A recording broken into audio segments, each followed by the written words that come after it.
Greetings, my friends and enemies. Glad you are here.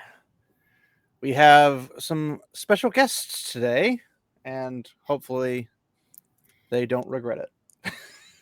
But yes, I guess we'll go around and explain who everybody is. Everybody knows who Matt is, obviously, and everybody knows who Sage is, obviously. Um, who else wants to go next? I guess pick your poison. All right, fine.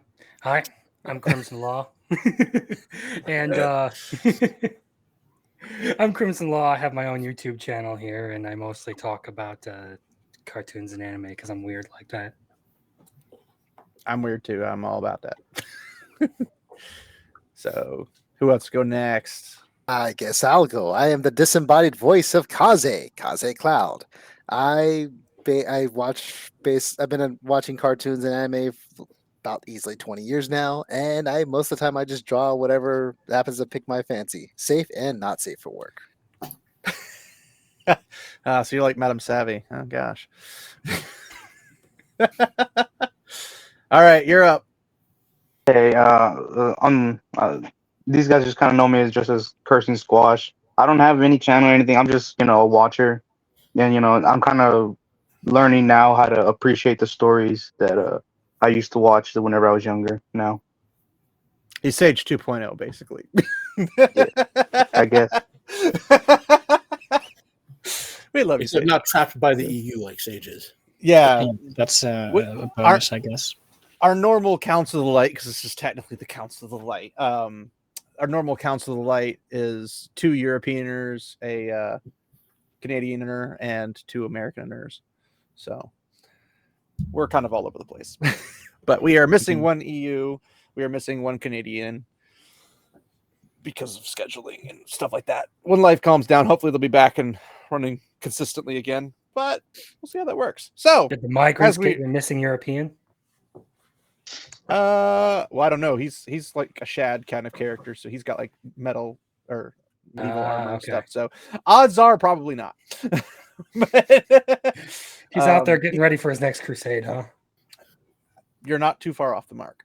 but Surprisingly, yeah, it's surprisingly very close to the accuracy. Now, from what you guys can't see it, but on the OBS side, I've got Sage and Kurt like stacked up on each other. So it's like the 2 guys who don't have a YouTube channel, that don't do anything, they just kind of watch stuff. And then I have the other side, the 2 YouTubers stacked on each other. So it's like, well, this happened completely on accident. I didn't try this. And then obviously disembodied voice is in the very middle. Yeah. Anyway, we kind of have a mixed bag of random stuff today. I figured I could jump out a couple things. Well, if we have the mixed bag of random stuff and we have time, let's get that YouTube comment in since we have a full team now. Oh, YouTube comment. Okay. Well, I got to pull that up now. Work. Wait, actually, no, that's the wrong one. The other one. Welcome to my YouTube backend. Yay. Welcome to my TED Talk. Basically, yes. All right. Which one did you want to do? The elf one or the Bombadil one? The one where he says Elrond is a half elf. At the end of it. I mean, I still look on your face. You have the same thoughts I had. You had some look on your face. I gotta find which one it is because there's 2 of them. I did a whole video, a 5-minute video, explaining the concept of the half elf in Tolkien, which I know very people watched, but it doesn't take. But it's like too many people don't understand what the professor wrote versus what Dungeons and Dragons did, and it drives me fucking crazy. I'm always getting driven crazy. Is this the right one? Okay. Well, here's the elf one. I don't know why. Oh shoot! I don't want to hit that. It's a long comment that ends with Elrond. I don't want to play. Thank you. Something about Elrond because he was a half elf was something. I wound up laughing at the end. I'm like, no, this is horrible. When we were talking about. Yeah. Well, no. Yeah.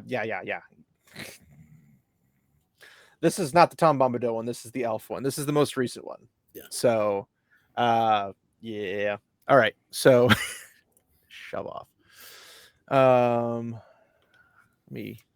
I wish there was a way to just focus on the specific thing itself, but the sidebar will be sidebarring, I guess.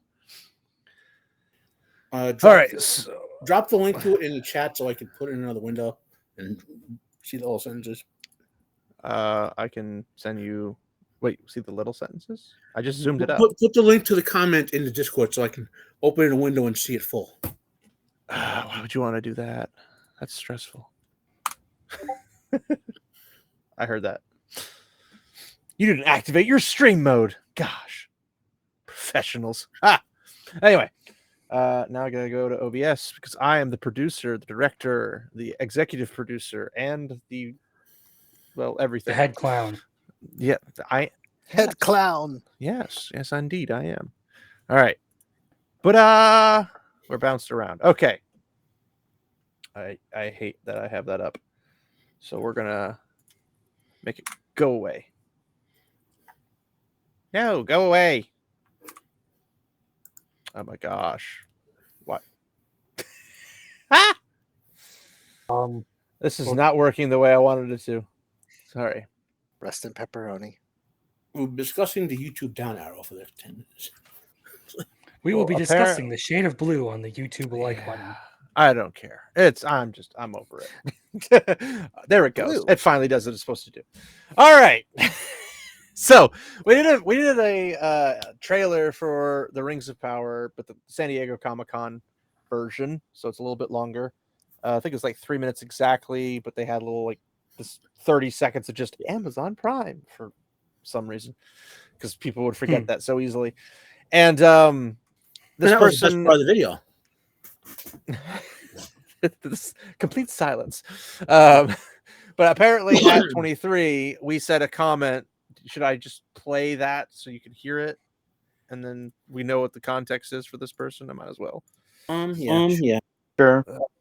Considering the whole video was about 2 hours long, I'll just hit the button because I can hit the button. It does it. You can find a way to either break the link on these 3 that are already made, or they can, pardon the retardation, it comes naturally, can make new ones without that influence factor included.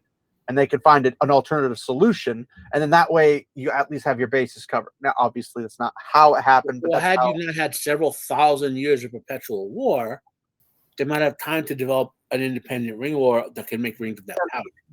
The war, for context, we're talking about the order that Rings of Power makes the 3 rings for the elves, and then they make the other stuff, as opposed to the original lore where the 3 rings were made last. I was about to say, I'm not some amazingly knowledgeable person about Tolkien, but I do remember from my talk with some other friends about it that the elven rings were the ones that were made last, and that's one of the reasons they weren't turned into ring race like the kings. It's also important. Yeah, it's like the men were first, the dwarves were second. Yeah, because it was basically a higher number, then it just got less and less. Basically, what it did. Yeah, sort of. So here's the short version, right? Hopefully the 5 minute or less version. So Anatar shows up, which is Sauron, pretending to be an emissary from the Valar. Galadriel kind of susses out that he's a bad guy, but doesn't know he's Sauron. She can't penetrate his defenses, so she kicks him out of where they're at the time. He goes to Gil-galad and Elrond, and they can kind of sense he's a bad guy, but not like how bad he is. So then he goes back to Ostinedhill, which is where Galadriel is ruling at the time with Celebrimbor, and Schmitz are there. And Celebrimbor falls hook, line, and sinker for it. And so Sauron starts teaching him the ring lore that he knows, basically, to make more powerful rings than the elves know how to make. And then from there to when he forges the One Ring is about 400 years of time, right? So after about 200 years, they start forging the 7 and 9. And then Sauron thinks his plan is done, right? Goes to forge the 1. And then Celebrimbor starts to wise up as he leaves and forges the 3 rings, which Sauron only finds out about when he puts on the 1. But since Sauron never had a direct hand in those, Elrond, the Celebrimbor and the 2 Smiths are capable of taking the rings off before he can engage him in a contest of wills and possibly gain control of them. And then it leads to the War of Elves and Sauron. So that's what happened in the book sequence, right? In the show, and that's how he basically gets captured and used as a literally. In the show, they make an alloy. Banner. Yeah. In the show, apparently, Galadriel had nothing to do with any of the forging of the rings. Okay, any of them. Yeah. She was kicked out of Austin Hill by Celebrimbor. That's one of the things he did was he grew a dissonance between them, so to speak, to use a Tolkien type phrasing. And so Celebrimbor took over Austin Hill and kicked Galadriel and her husband out, basically. And so she had nothing to do with any of the forging of the rings. And so this stupid show, like literally, like doesn't even have Anatar involved in any of the ring lore, though they're going to retcon him in. That's what the second season is. All this from Anatar, and there was a phrase, he was always there. This is all going to be flashbacks. And Celebrimbor was going to remember, wait a minute, there was this dude Anatar, and I happened to have made these other rings before then. Like that's how they're going to do it, you know. And is that confirmed? The flashback parts? Well, they said in one of the teaser trailers, he was always there, or he was there before, or something. When they showed a picture of Anatar, he was here. He was here. Yeah, I didn't watch the trailer. It's a way. He's a Humpty You didn't Dumpty watch for our Puss in videos? Boots. Come on. Yeah. Well, I was sort of within away. that context, right? This is what this guy says in the chat, right? Chaka Whitaker, whatever his name is. Okay. So he starts out actually pretty good. Elves do not think like humans. Okay, that's actually true to an extent, because elves not being mortal, well, being mortal in the sense they can be killed, but not mortal in the sense that they will roll and die type of effect. They have a perspective that's based on their longevity and all that sort of stuff, right? Then he just immediately goes bad. Elves are past oriented. Okay, Yeah, that's nonsense. That's total nonsense. Okay, they wouldn't have made the three to be preservative to try to heal Middle Earth if they were concerned about the past. If they wanted the past, they all would have hop, skipped enough back to Valinor at the end of the first age, which is like a paradise compared to Middle Earth, and that's where the past still is intact. You know, not even compared to, just like literally is paradise. Yeah, and then he goes, and this is this guy has to have never read anything other than possibly The Hobbit when he says this. Well, clearly not the Silmarillion, because that's they're not as 100% versed in scheming for the future as even a mere human child. Elves are wise, but they focus, Elves are wise, but they focus is on the past. I didn't write this grammar. They dread the future and do not plan for it, and they see the rings as artworks, not as technical devices, and they would not reverse engineer them, quote unquote, reverse engineer them. Stop there for a second. Just stop there for one second. So that's coming out of he and I were debating like a sort of like the lore versus what the elves possibly should have done, which I kind of agree with, but I think they were constrained by the perpetual war with Sauron. To clarify, I took the stance of they should have at least like, hey, the way we've done this is done by a sus person, so maybe we should change it and alter it so it does the same thing, but without the influence that Sauron brought or Anatar. And the thing is, there are other rings of power, but they're not as powerful as the one forged by Celebrimbor with Sauron's influence, because he taught them a much more powerful lore. Okay, so I'm saying, had they not had to deal with the next several thousand years of war with Sauron, plus they're all leaving to go to the Dying Lands, maybe they could have developed their own ring lore to be better. Who knows? Maybe in Valinor, there's like bajillions of powerful rings. Everyone gets them, You get a ring. You get a ring. But yeah. So that's what that little thing was about. But then he goes, this was what Saruman was doing. I don't know why I said Saruman with his own ring. I mean Sauron, but okay. I would assume so. We're talking about when Saruman was trying to craft his own ring. It was mentioned in the Lord of the Rings. So I don't remember him ever actually like attempting to craft his own ring. I just know that Saruman also knows the ring lore, apparently, which I'm guessing came from Aule. Okay, because Saruman saw both Maya and Aule, the craftsman god, and he knew better. Like here's the thing with the One Ring. Okay, the one thing it does when you put those rings on, even the one, is that Sauron has a gateway right into your mind where he can contest wills with you, and no one who's not like Sauron's the most powerful of the Maya for a reason. Okay, you can't directly contest wills with him unless you have some sort of special benefit. Like when Aragorn contested wills with him, that was because the Palantiri are, to keep it simple, are specifically encoded to Aragorn's DNA, so to speak. He has a special a special, like he has like root user access to them where Sauron doesn't. You know. Right. So why are you throwing shade on Eonway? Huh? Yeah. Nani? But then Sauron isn't the most powerful of the Maya. No, Sauron. They said that's Sauron is more powerful. We can shelve that discussion for later. So then, what drove me crazy, and Sage, you know what I'm talking about. He goes at the end of all this bit. There's a reason why the mission to Mordor was planned by a wizard and a half in caps elf, and a mortal was assigned to do the job. Right? Yeah, that's yikes. So there's a reason why the 15 billion year old spirit planned the mission, and a half elf in Tolkien is a title, not a species. Okay, it's not something. So every half elf is born as an elf.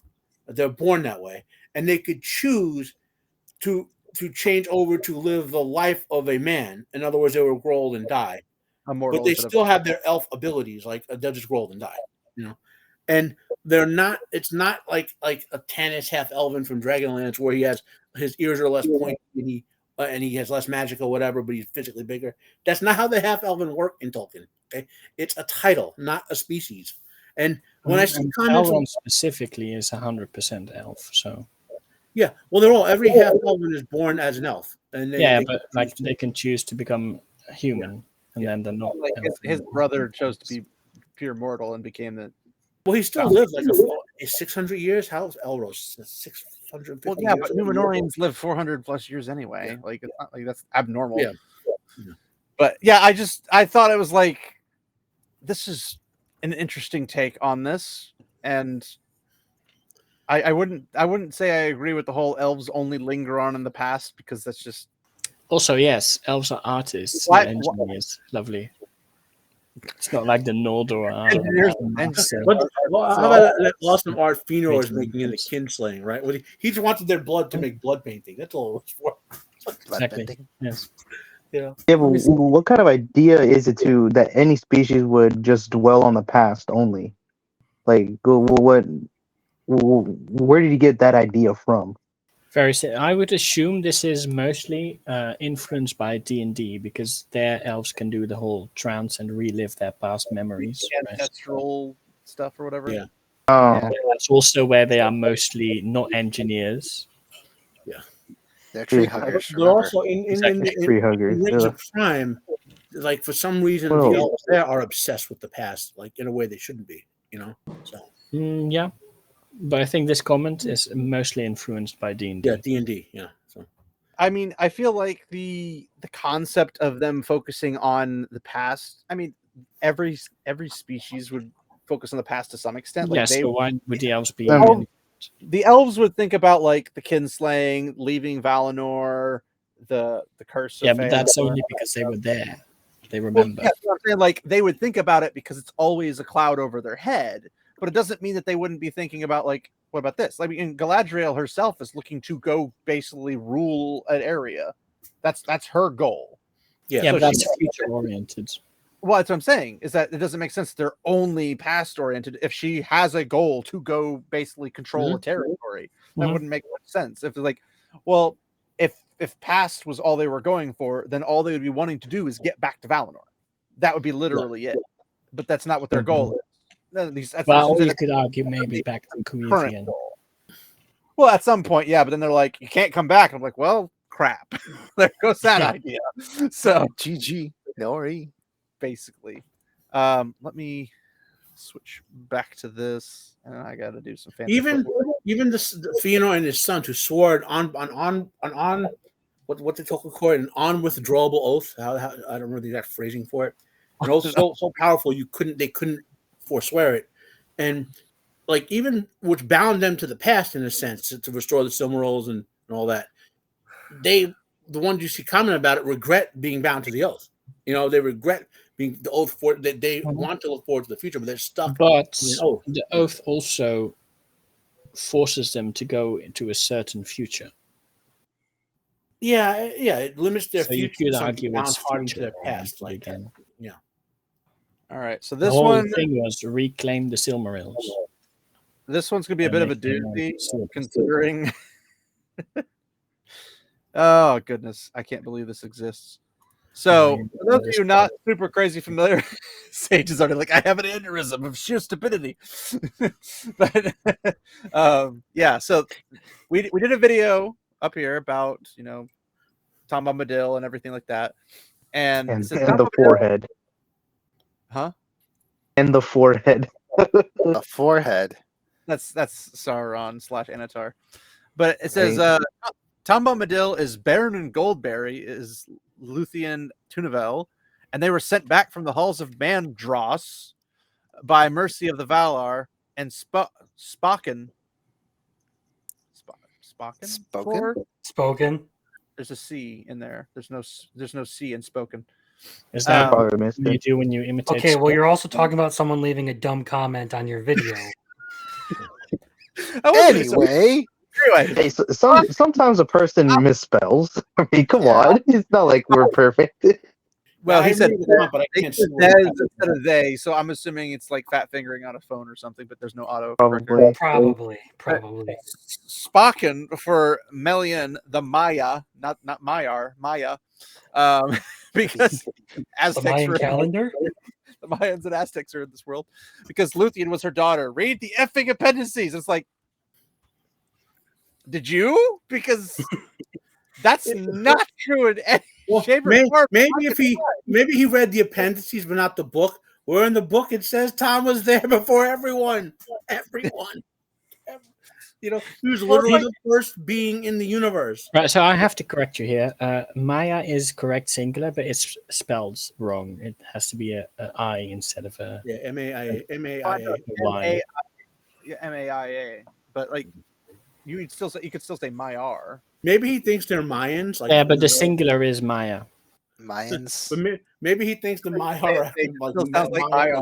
You're saying the singular way to say the plural Maiar is Maiar. Is that sounds coming from your accent? Okay, fair enough. It's without the R. Maya.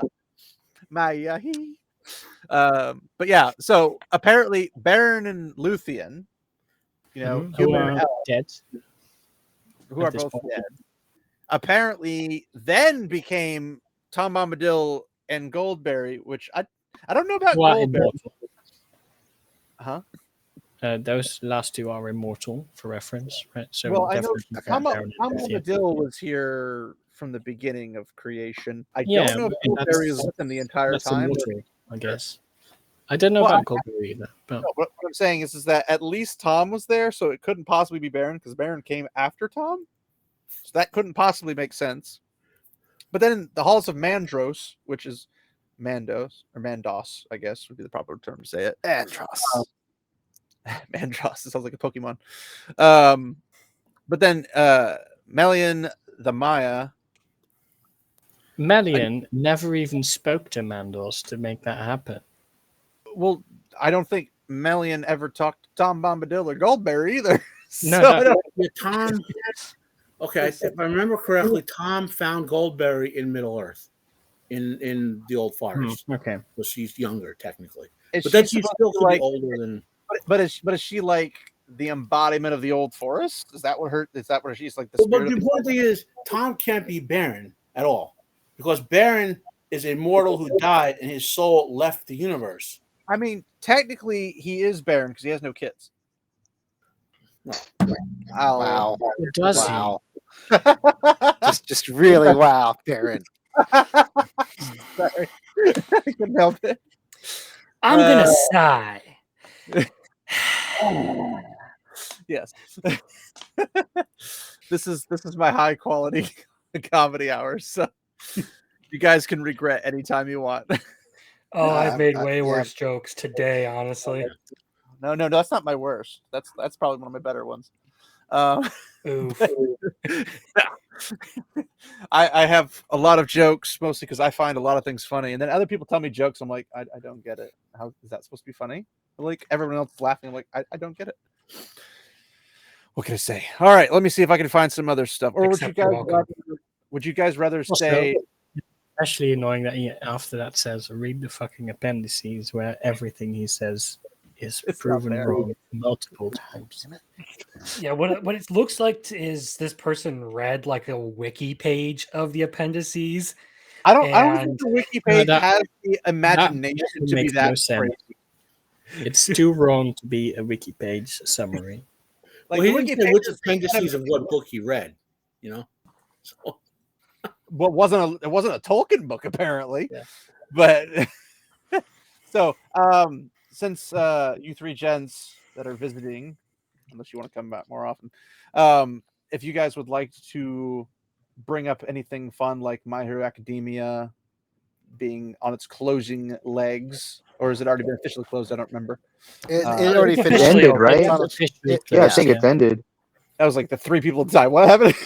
The ending, I hear, is shit, by the way. I like the ending. It wasn't Okay, bad, no. but yes, Right, there are right, issues and right. problems. Yes. Well, The ending what is is good. the ending? Because Shippers like, hate it because it didn't confirm any of the fucking headcanon that they had. Oh yeah, the shippers are the worst. Exactly. well, like screw the strippers. But I heard that it didn't do the Deku and Uchaka, even though it was like kind of hinted at a lot throughout the whole series. It was Okay, but- hinted.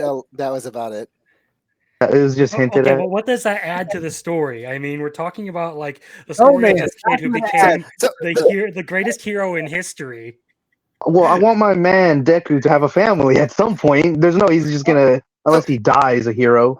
But before all that, you have No, to he remember it's a did shonen film manga. without Shonen manga, they don't do romance. That's usually why you don't go there unless it's a full romance manga. Does she It's a get with battle anybody manga. Naruto does it with him and you know. Yeah, in the worst sequel ever, Boruto. No, Yeah. to be Boruto fair, is horrible. Sakura is like the best Oh, wife. no, well, I mean, at least they had that confession that he told her.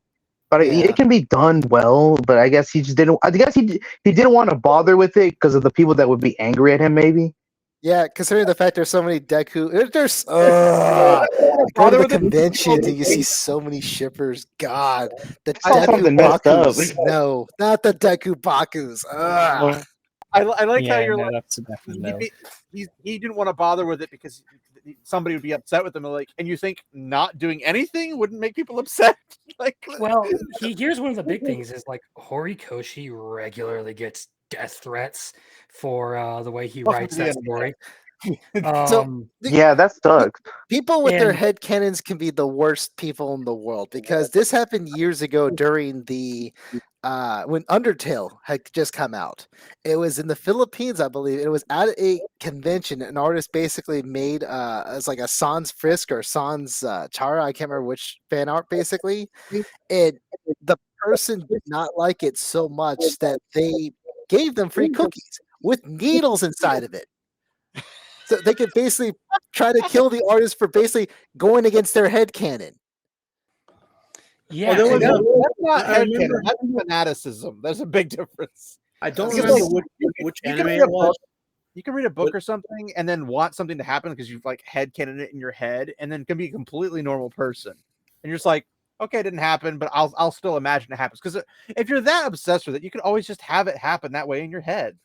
Hmm. It's like think of Game of Thrones season 8. You just headcanon, it's not part of my headcanon, so I just wipe it out and then I rewrite I it in my had book. canon Boruto away because that shit sucks. Yeah, it is terrible. Yeah, I fully agree with that. The only good thing in all of Boruto is the fight with Momoshiki. That's the only thing. Base take. What episode is that? Well, no, What in episode? the manga it's episode 5. 642. How long? How long until that fight? You have to get like By the way, 60 episodes I'm in not for that defending fight to Boruto 'cause it happen. totally sucks, but Yeah, fuck that. one of the reasons that people hate Don't worry, Midoriya guys. is It gets good 60 episodes in. in the manga. That's no. It's the first 6 issues, I think, to get to the Momoshiki fight. In the anime, they had so much filler where you hate Boruto for being an asshole for like 45 episodes. So by the time he gets to his redemptive arc, people want to literally like tar and feather him and burn him. Like that's how much I hate the character because of the anime. Yes. Because of the manga. Well, my primary issue My primary issue with Boruto is it takes a lot of things I liked about Naruto and just stretches them the way the sequel trilogy for Star Wars did to Star Wars. It like the fucking Otsutsuki shit was the worst thing to do. You introduce interdimensional fucking chakra vampires into the plot and act like that's some brilliant creation. Kishimoto did not write the first 200 issues of Boruto, so to speak. Yeah. Right, the editor. What are you talking about? His artist who worked with him to draw it, Nodashi, I think. Yeah, he wrote most of Boruto until Kishimoto fired him. Right when I think when he found out he killed Kurama. Spoiler, guys. Spoiler. When he found out Nodashi killed Kurama, that's when Kishimoto fired him. And notice Kurama is back in the end. If you haven't seen that yet, and Blue He's Vortex. back now. Is that why? Is that why we have Blue Vortex? So Blue Vortex was like their version of Shippuden, right? But coincidentally, in that Himawari has a little piece of Kurama in our that's growing back into Big Kurama.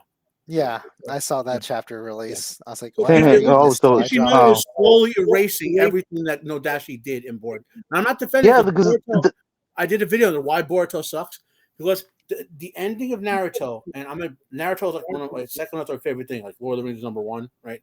So far, I rant, guys.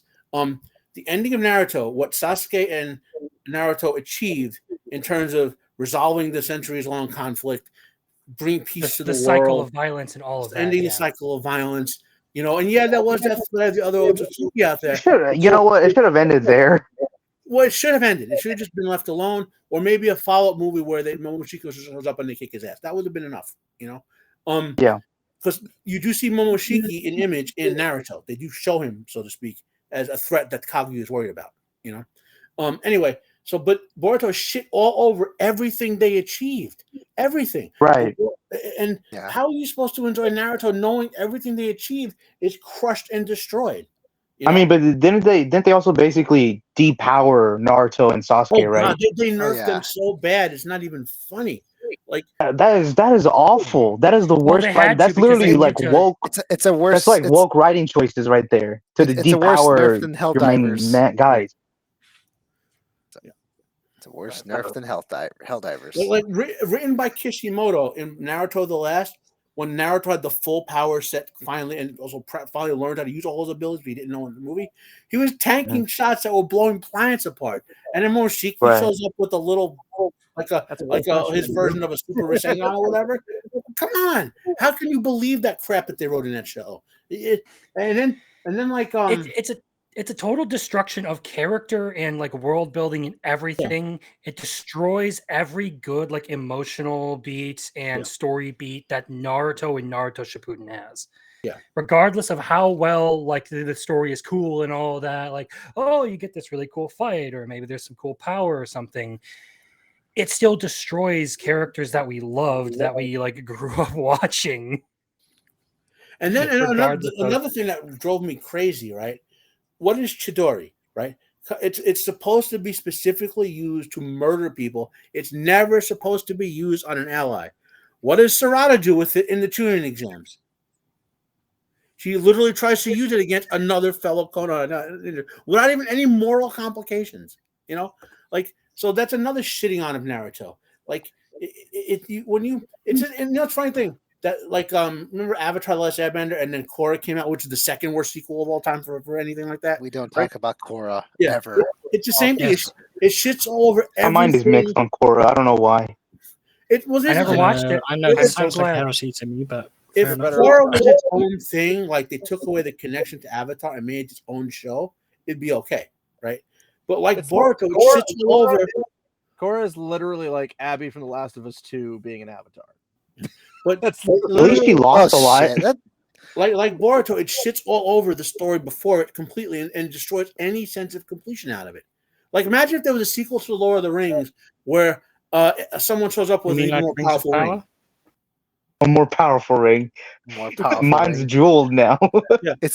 I have these 5 stones that fit on this glove. Here's the super duper one. I've seen this one. It's a ring gauntlet, is what it is. The one gauntlet. The one gauntlet to rule them all. The to fit sort them of all. loop back around to like Sorry, what got thanks this for whole telling me. conversation started, back to like the My Hero ending. My Hero. Yeah. I think the most infuriating thing to me is everyone who still thinks Endeavor deserves to burn in hell. That's Like he messed didn't get up. enough Like, come on. punishment in the series already. He suffered a lot. People, yeah, that man is suffering. He knows he's done a lot of shit, and he's trying to actually redeem all the shit he's done. He's going trying past it. to. He's trying to. I mean, he's trying to grow as a person. Yeah. Of course, he's not All Might, so he can't really do as much, I guess. But there are a lot of people who don't believe that some people deserve a second chance. I mean, it really just season comes down to 5, I was just rewatching some of. Oh, sorry, go ahead. You got to factor in that it's not Western morality; it's Eastern, with the whole yin yang cycle of reincarnation. Yeah, but the people who complain are definitely speaking in English. So yeah. Yeah, no, they're not speaking English. They're speaking. I'm not saying you can't justifiably complain. You pay for it, you can complain, whatever, right? But when you try to understand something, yeah, but most of the culture, complaints, at least that I see, come from Western audiences. Yeah, that's what Western I'm saying. Twitter. Like, they make no effort to understand the source material, like anything a lot of people do nowadays. And like, ironically, as a video I wanted to do about West versus Eastern philosophies and stuff. I mean, I'm the philosophy dude, so that's kind of my shtick. But I want to kind of comb against both sides. Like, what does one want to do in their philosophy, and what does the other one want to do in their philosophy?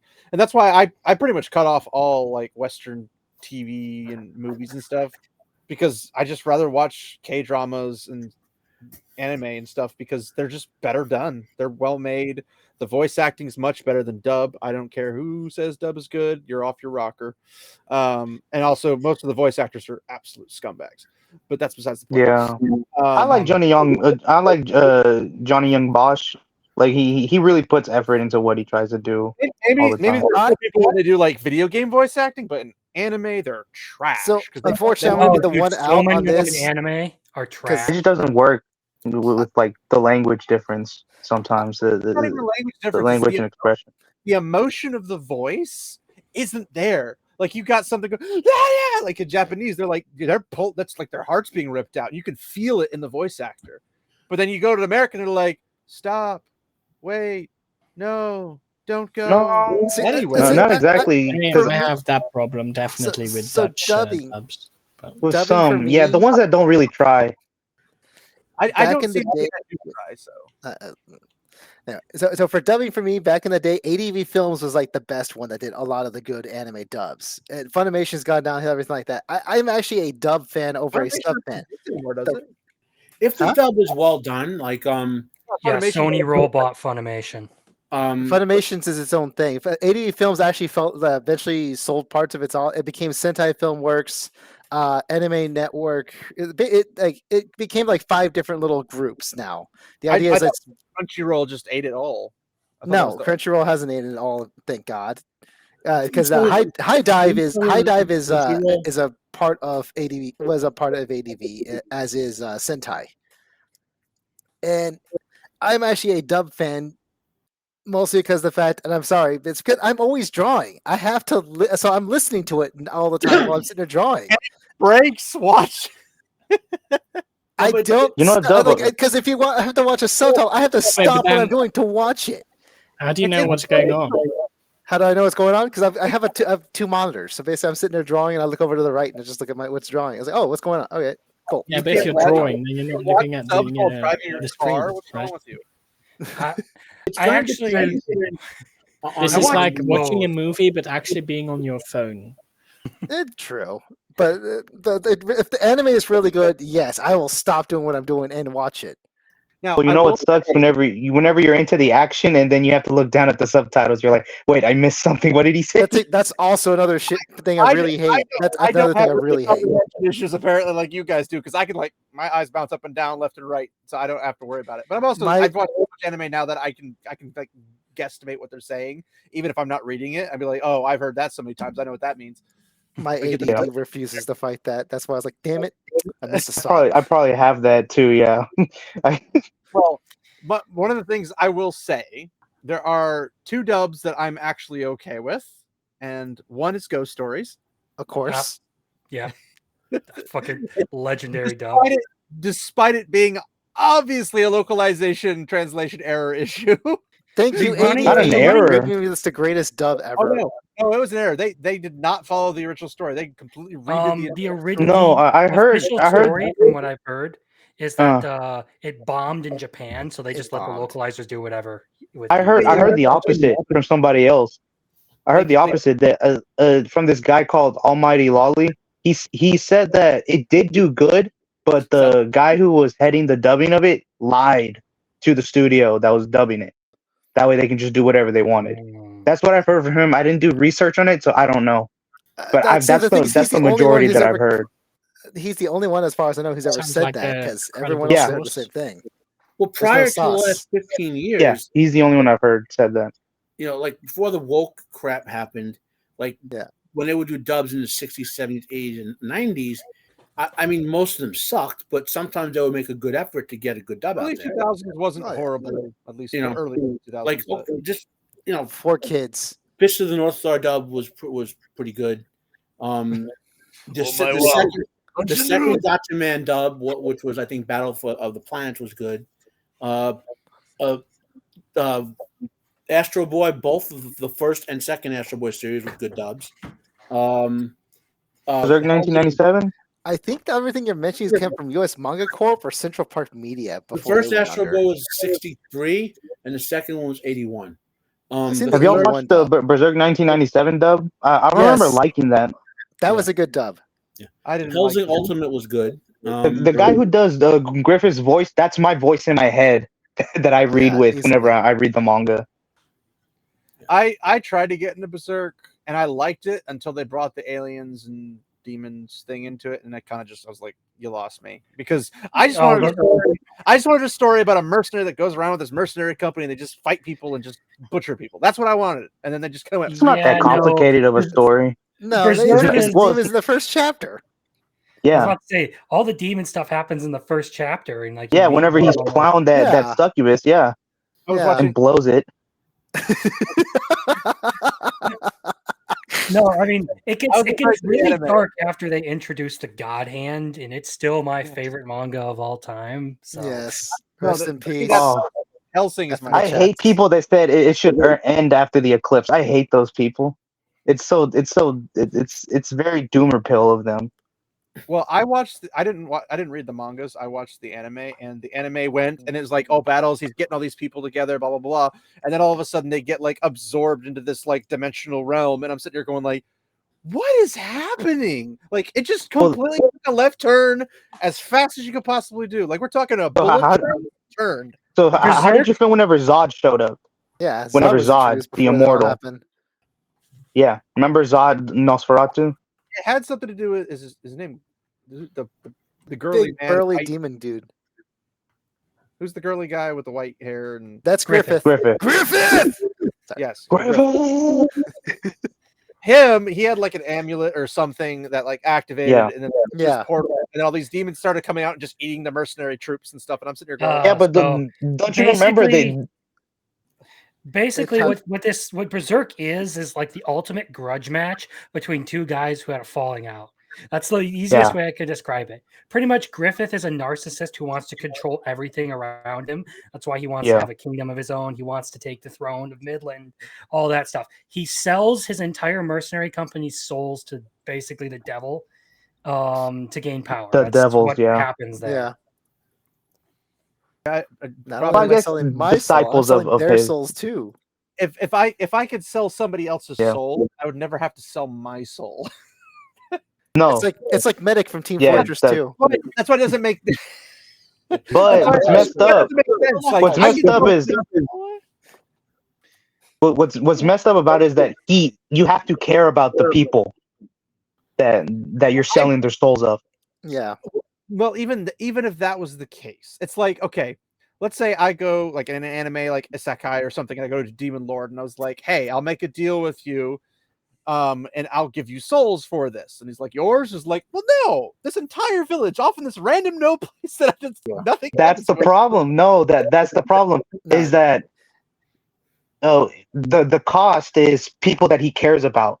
that he appreciates, that the band of the Hog was basically his family. He basically if he's gonna throw them under the bus, he doesn't care about them. That's the whole point. No, that's the thing. He picked his goal over his family, basically. Which he does not care. That's the paradox. No, but you have to actually love them. You have to love them for the deal to Just go say he through. cares more about the other thing. I'm saying that's what the setup is. Like the setup is saying you have to like this person in order to sell their soul. For one, how do you sell someone else's soul regardless of whether you like them or not? Usually the demons and stuff. Well, that's the thing. That's what the anime misses out on. That's what the anime misses out on. Later on, there's another character who's just an apostle, and he gets a second chance at trying to get a revive after Guts basically gets him down to just a head. And then they say, what do you have to sacrifice something? And he tries to sacrifice Guts. They say, no, you have to sacrifice the thing that you love. And that was his daughter, and he just couldn't do it. He chose to protect his daughter instead. Thanos and the Infinity Gauntlet thing with a whole he had to get rid of Gamora because that was the thing he loved or whatever. But it's more of a paradox because the setup is you have to love somebody. Now this is going deep into the philosophy of love and whatever. I don't think it's a paradox. But if you love something, you can only care. You put its well-being above yours. That's by definition what love is. So if you go and say, I'd rather have this ambition or this narcissism, this ego or whatever, you're by default removing your love from them. You may have loved them at some point, but you stop loving them in order to sacrifice them. That's the paradox. Okay, have you ever had a difficulty with a full inventory of trying to pick something you want to drop because there's other loot there? That's kind of what's going on here. Is we're talking about can you love more than one thing? You're making this mistake that because you can trade one thing that you like less than the other, you don't love the other thing. But that's a possession, which I find is completely bullshit. Griffith has been tortured, beaten, skinned, tongue cut out, shit like that. Yeah, he gets rescued, and the two people that technically care for him the most have fallen in love with each other, and he feels like that's a betrayal to him.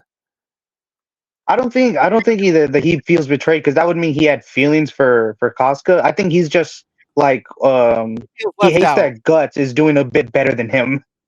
No, he hates that he's not in control because he's a narcissist. Yes.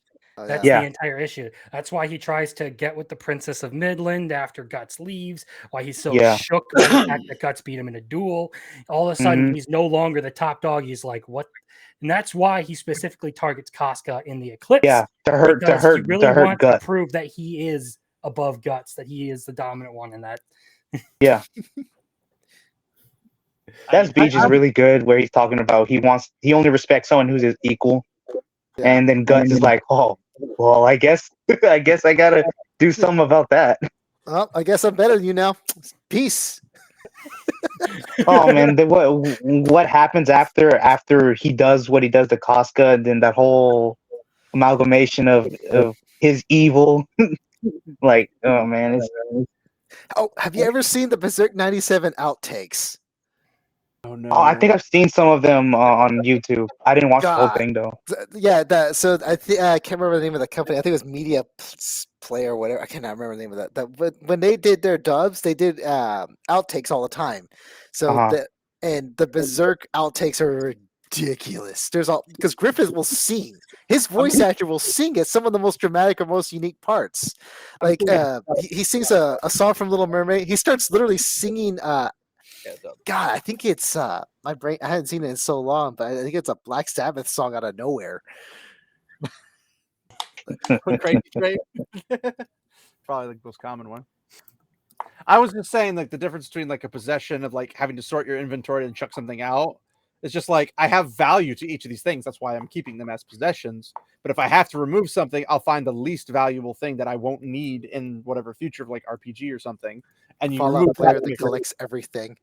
Okay. and here we are. So we're basically talking about Griffith getting rid of the things that he values less. It's not like you don't value that thing you're getting rid of. You just value it less than what you want. Yeah, but see, I think the issue here that he's trying to say is that the power that he gets from the trade is not something he loves, but he loves himself being better. right? Yeah. Stronger. So that's the problem, I think. Well, yeah. Well, from how messed up, from all the torture that he had, he knew he wasn't gonna be able to walk ever again. Here's another thing I want to add to this: as you get deeper and deeper into Berserk, the God Hand had been basically like plotting to turn Griffith into one of them this whole time. That's why he ends up with the Egg of the King, the pendant. And that's why he is the one who is able to initiate the eclipse. Because he later goes on to basically conquer the world with this newfound power that he has. And he kind of binds the spirit world and the physical world together in doing so, which I believe the God Hand are really just trying to exploit his ambition to give themselves a chance to cross the bridge and come to this world. It hasn't gotten to that yet. Once he did that, they started to affect the world a lot more. Oh yeah. People who didn't even make deals, all of a sudden they were turning into into these demons and such. So part of it is the deal, and I think the other part of it is the fact that the God Hand have their own plot that they want to enact in the world. Void, especially, he's been around for a long time, which is why they didn't make Griffith pay with his own soul. Which theoretically, I think he still will have to. That's like kind of one of the things about the disciples is they're also branded, and when they die, they get sucked into hell. Because once they die, their soul is forfeit. But Griffith's been reborn, and he's technically what would you say he is again? He's not human, but he's definitely not part of the God Hand anymore. So he's kind of like above I think that. Theoretically, he still is part of the God Hand, but I don't really know how to describe him. I'm pretty sure he can just shift between it, can he? Since it's the spiritual world and this physical world, he can shift between it whenever he wants. Probably. That's something that we'll never get a true answer to, unfortunately. Yeah, but they're gonna try to get it as close as they can. Hopefully. You know what the real shame in anime is? We're not gonna get a Claymore season 2. No, so, I agree with that. I have my fucking. I love Claymore. I really love Claymore. So when it comes to if we're gonna talk about series that are never gonna get an anime or at least a season 2, fucking Shiori Experience. We will never get that an anime to that one. This is one of the greatest mangas I have ever read. The art is fantastical in it. I don't know. That sounds a little biased, but yeah. So it's about a Japanese English teacher. She gets possessed by the ghost of Jimi Hendrix. Yes, exactly. She gets possessed by the ghost of Jimi Hendrix, and she basically has to become famous before she turns 27, or she will die. She will join the member of the Club 27. So along the way, we meet other members, other musicians, who are artists who've died at 27 along the way. Like Ghost Story Aeon crossover? No, not like that. But like we get Kurt Cobain, we get oh no. Yes, we get Kurt Cobain, we get Janis Joplin, we got Jim Morrison. We get a lot of famous like people, and it's such a great manga, but it'll never get an anime because of copyright. All they have to do is just change their name, kind of like what they did with JoJo. Yeah, JoJo's. But you think it would be as fun because you have the looks and likeness of the people. Yeah, I can imagine him how he's drawn, how Kurt Cobain's drawn in his striped shirt and like long sleeves. I can see. It's such an amazing manga, and I love the spreads from it and everything like that. But I'm just like, people need to read this series. Oh, wait till it gets an anime. You'll never get an anime. You need to get off your ass and read it. Maybe it's just one of those. I mean, just like I don't think Berserk is ever going to get a true, anime. Hopefully that fan made one is going to be good. Oh yeah, the fan made trailer looked amazing. Yeah. Because literally, because even in the 1997 one, they skipped Y-Lad. They like one of probably the most brutal fucking apostles you could come up against. Like that whole part, it really shows how he uses his powers how he wants to completely. It's kind of funny. I actually want to I've only seen like first movie and the original one, I really didn't even bother watching any of the other animated versions of Berserk because they're just, they're pretty bad. I actually wanted to mention the second dub one before we move on to the next topic, but the second dub. Yeah, sorry, we kind of like hijacked the whole show. Don't worry, I'm way worse. We have a 7-hour recording, and I just derail all the time.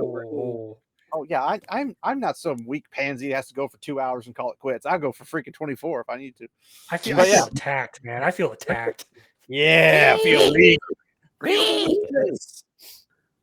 No one can long video. So what's number 2? Number 2, Golden Boy. Ah, yes, classic. If you don't know, I like Cowboy Bebop. That's not. I actually met Doug at a convention. He's a pretty cool guy. The anime dub of Cowboy Bebop. I like it. No, Golden Boy. Mm-hmm. I know, but that's one I like. Yeah, Golden Boy. I've seen a lot of clips about it. And sub, it's good in both. Like they both have their charms, but they're actually both fairly accurate. It's just I think the voice actor who did the dubs put his heart and soul into it, being as weird of a pervert he is.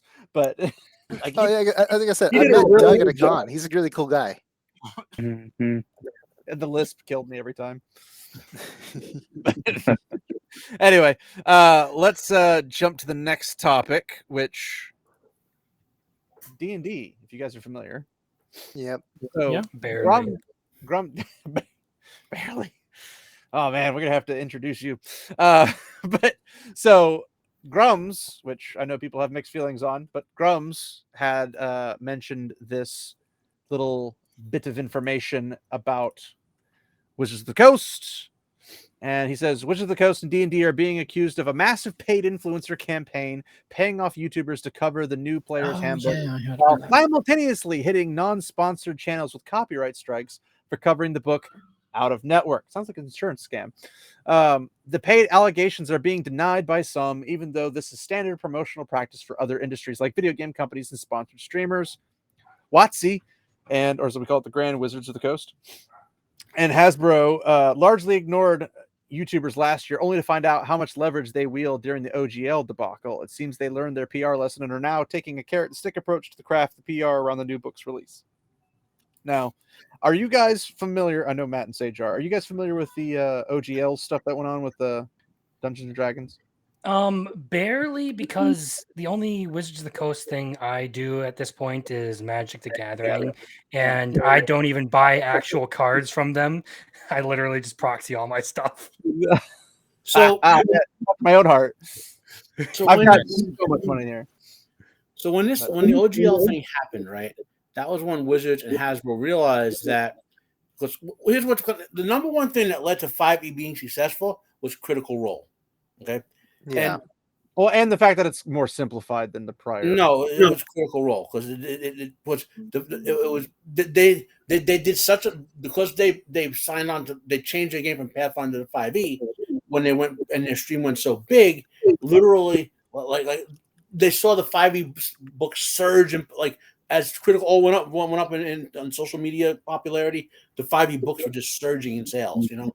And after the OGL, Critical Role decided, screw that, we're going to make our own game, and the next campaign is going to be based on their campaign world, their own unique rules. I forgot what they're calling it, but the game's been in beta for a while. And when they realize that, they're not going to have Critical Role to prop up 5e anymore, right? Especially with what's coming in this 2024 rulebook, which is their full wokification of the game. Get woke, go broke. And that's when they start cracking down all the social media people like crapping on their stuff because they're saying, wait a minute, we can't get all this negative stuff because it'll make our sales even worse. There's no such thing as an evil race PR anymore. Well, we can't have half race. Half races. On top of that, orcs are now Mexicans. Oh yeah, Oh yeah, that's great. Yeah, that's great. Yay, Mexicans. Oh, do you remember? Have you like this whole thing about like fantasy races being equated to like a real world race? This goes like all the way back to like people making arguments about Tolkien's orcs and all that stuff. Yeah. It's insane. Tolkien's orcs are never described as just explicitly black. Like they're just a mixture. No, they're white people. That's because they're not white people. Formerly white people. Yeah. They're literally. I mean, the worst. If Scandinavian, anything, basically. they would be based on the Mongols, not on black people. Or the Germans. Right, Yeah, okay, Mongols, sure. Germans, same Germans could thing. also work. He probably didn't like them too much. Yeah. Anyway, Well, no, Tolkien hated the French. Everybody hates the- That makes sense. That's why. You know what? Yeah, that makes sense. That's why when Bilbo's cousins, the Sackville Bagginses, Sackville is a French name, and they were despised. So he gave them a French name, indicating his dislike for the French with the Sackville Bagginses.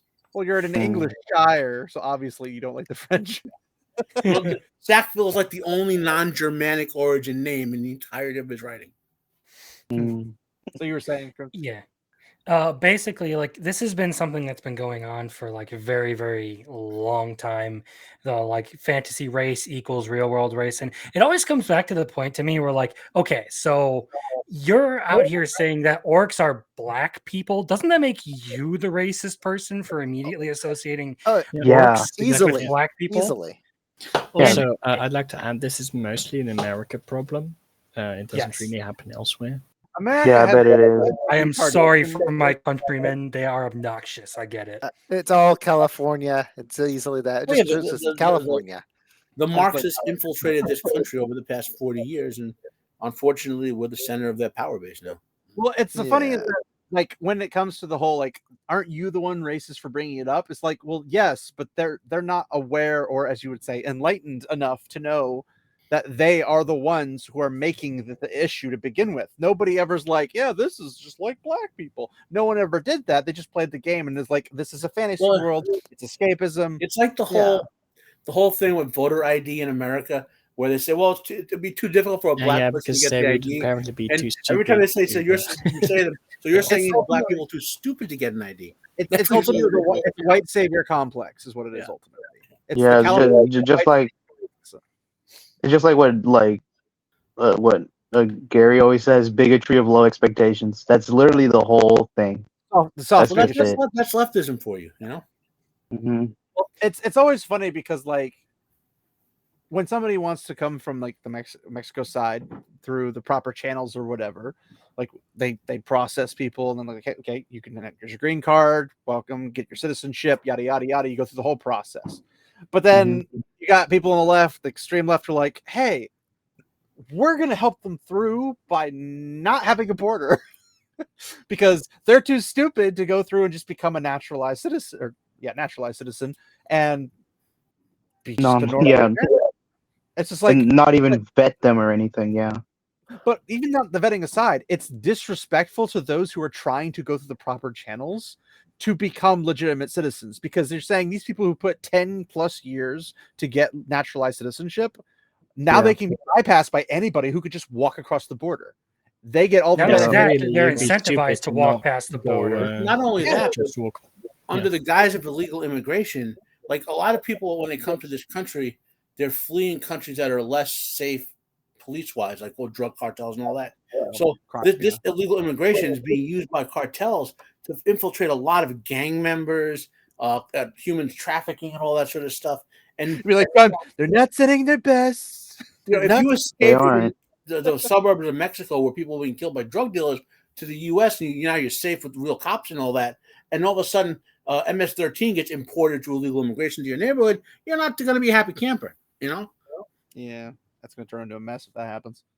But yeah, like the whole concept, and goal's not to get political, but it's a byproduct of them being political, I guess. But the whole white savior complex is like, hey, I think you are portraying these orcs, which ironically they say black, and I'm like, that looks gray to me, but okay, we'll go with that. Or like a clay color or something like that. Like I've seen orcs that come green. Well, if you're talking Warhammer, sure, but orcs. But yeah, like there's more work. If it's not green, it's not a real orc. Well, I mean, paint it red, it makes it go faster. Dark green, it looks like black. Just obsidian green. But it's black coated, guys. Yeah.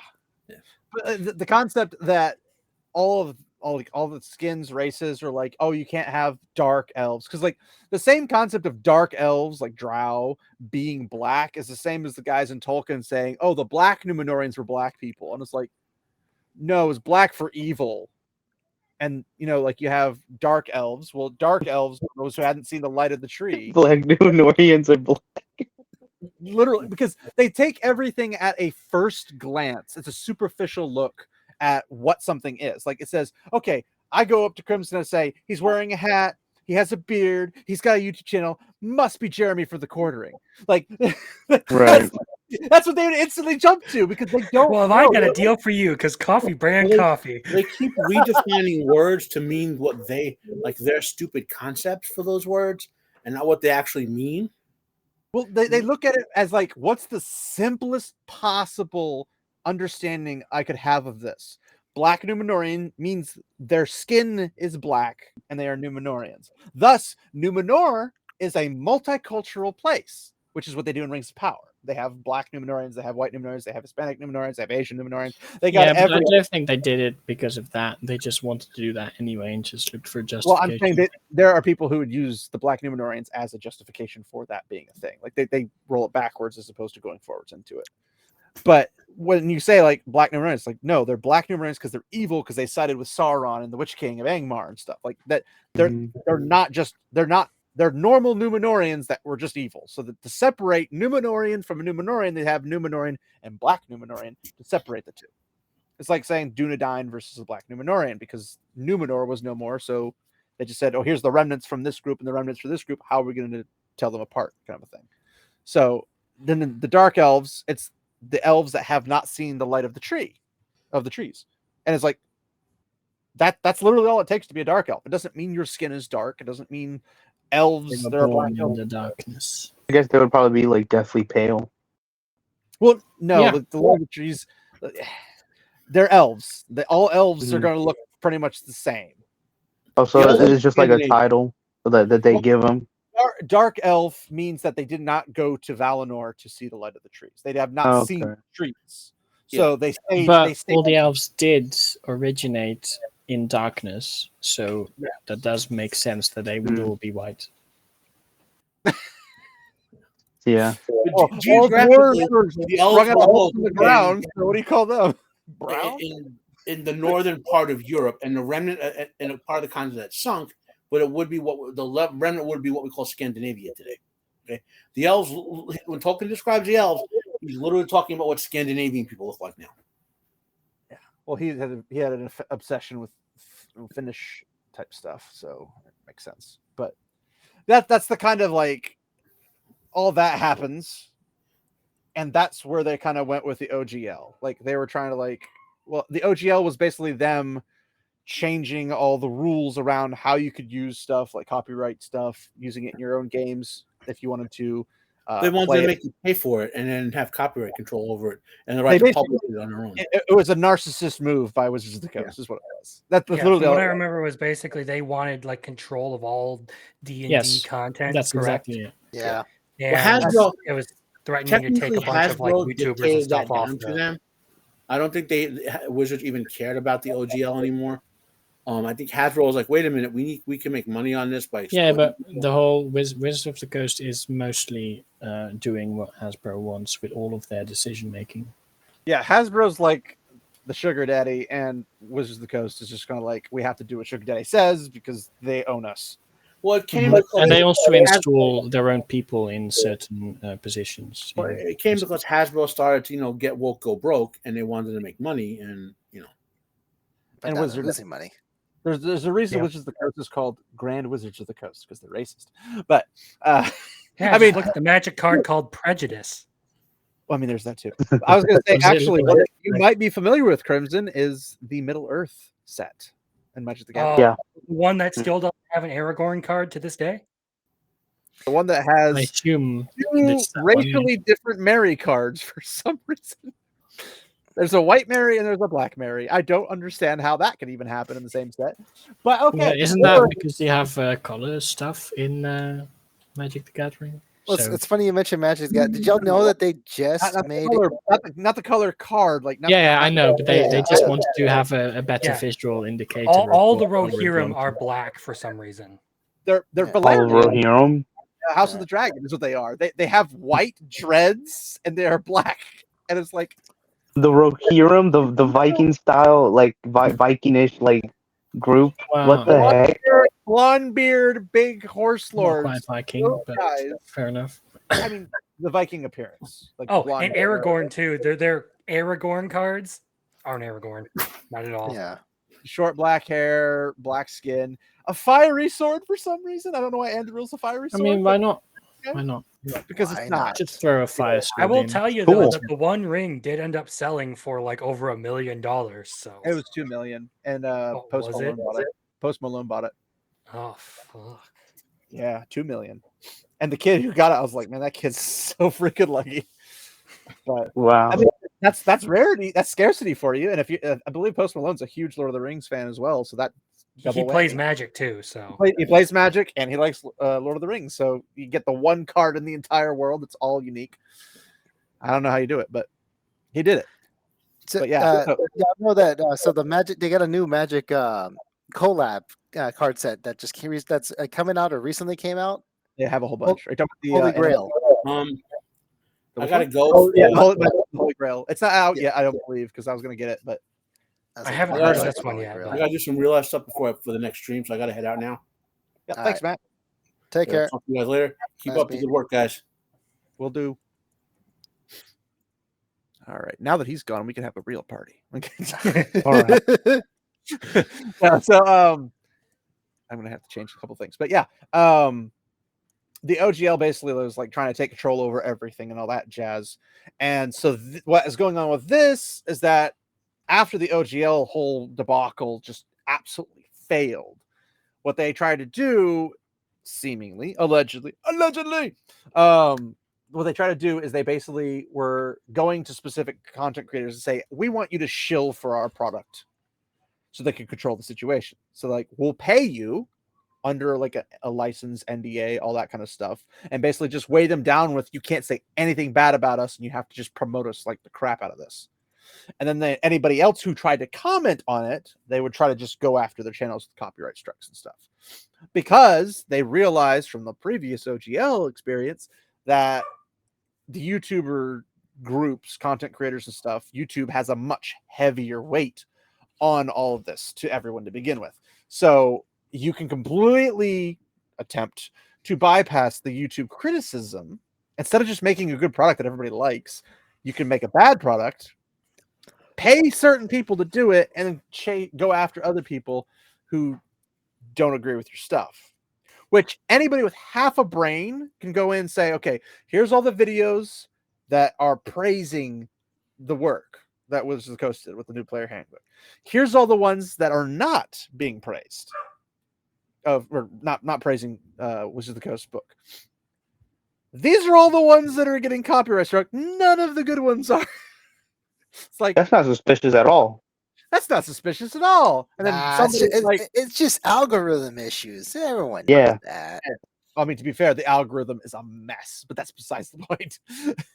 But it's just like, you half a brain cell, you can be like, I feel like they have something to do with this. Ooh, Call me. I'm noticing. It's just your imagination. Is this what they call being woke? I'm waking up to the fact. No, you didn't notice anything. Just go back to your little screens and just not pay Well, attention. Buy this. Because of the OGL stuff, Pathfinder 2nd edition went boop, and shot up, and D&D dropped down like really, really hard. I mean, Pathfinder is also woke, but it's different, I guess.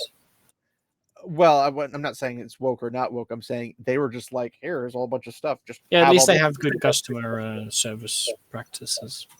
Yeah, like, I mean, at this point, if it's in the fantasy realm, you probably assume they're woke. I don't even really like the woke. They're just really political about literally everything. They want to make everything about race. They want to make everything about, it has to be this particular way, has to be this particular way. They're going to sneak in like, oh, well, you're playing a human, so you need to pay reparations to orcs, like that kind of stupid stuff. It's like, that doesn't belong in this, because the whole concept of escapism and fantasy, and even if it's not fantasy, even if it was Warhammer or even something more like a Rainbow Six type of RPG type of game where it's in real world and you're just taking out terrorists or something, even if you're doing that kind of stuff, it doesn't necessarily apply all the other real world stuff, because it's a secondary world or a secondary timeline or, a mirror image of our world as if it went a different direction. So you can have all the same places, you can have characters that have the same names, you can have weapons that are the same types and all that kind of stuff, but you're not focusing on the political dividing issues, because nobody's going to escapism to escape to the exact same thing that they have to deal with in real life. Because why would you? There's no point in doing that. So yeah, there's like this. Go ahead. Yeah, and there's also like to like sort of trail off on that thought. There's this weird thing where like people seem to want to really, really want to attach like the fictional world and like fictional wrongs to like actual real world things. I got a comment recently on a video I did because a character I was discussing didn't go out of his way to end slavery. In fact, he ended up buying a slave. They railed at me. They railed at me for defending this character because he was not going across the entire world trying to stop everyone from engaging. Oh, I know who you're talking about. I know what you're talking. Yeah, I don't know what you're talking about, but I understand. I know what you're talking about, but not who specifically. But because it's very prevalent. Is it something you're not allowed to say, or me? No, yeah. I could. I did a video on Rudius Greyrat of Jabba's Reincarnation, and because in season 2 he's trying to like teach someone how to make like Julie, figurines. Julie. He basically, people got mad at me for defending the character, not any of his actions, just defending the writing of the character, because of stuff like that. They want to like attach all this like real world stuff to like. Basically take real world sensibility and put it into fiction and not consider like this is a completely different world. It's not even attached to us. It doesn't affect anything that happens in the real world. In this world, why does it need to?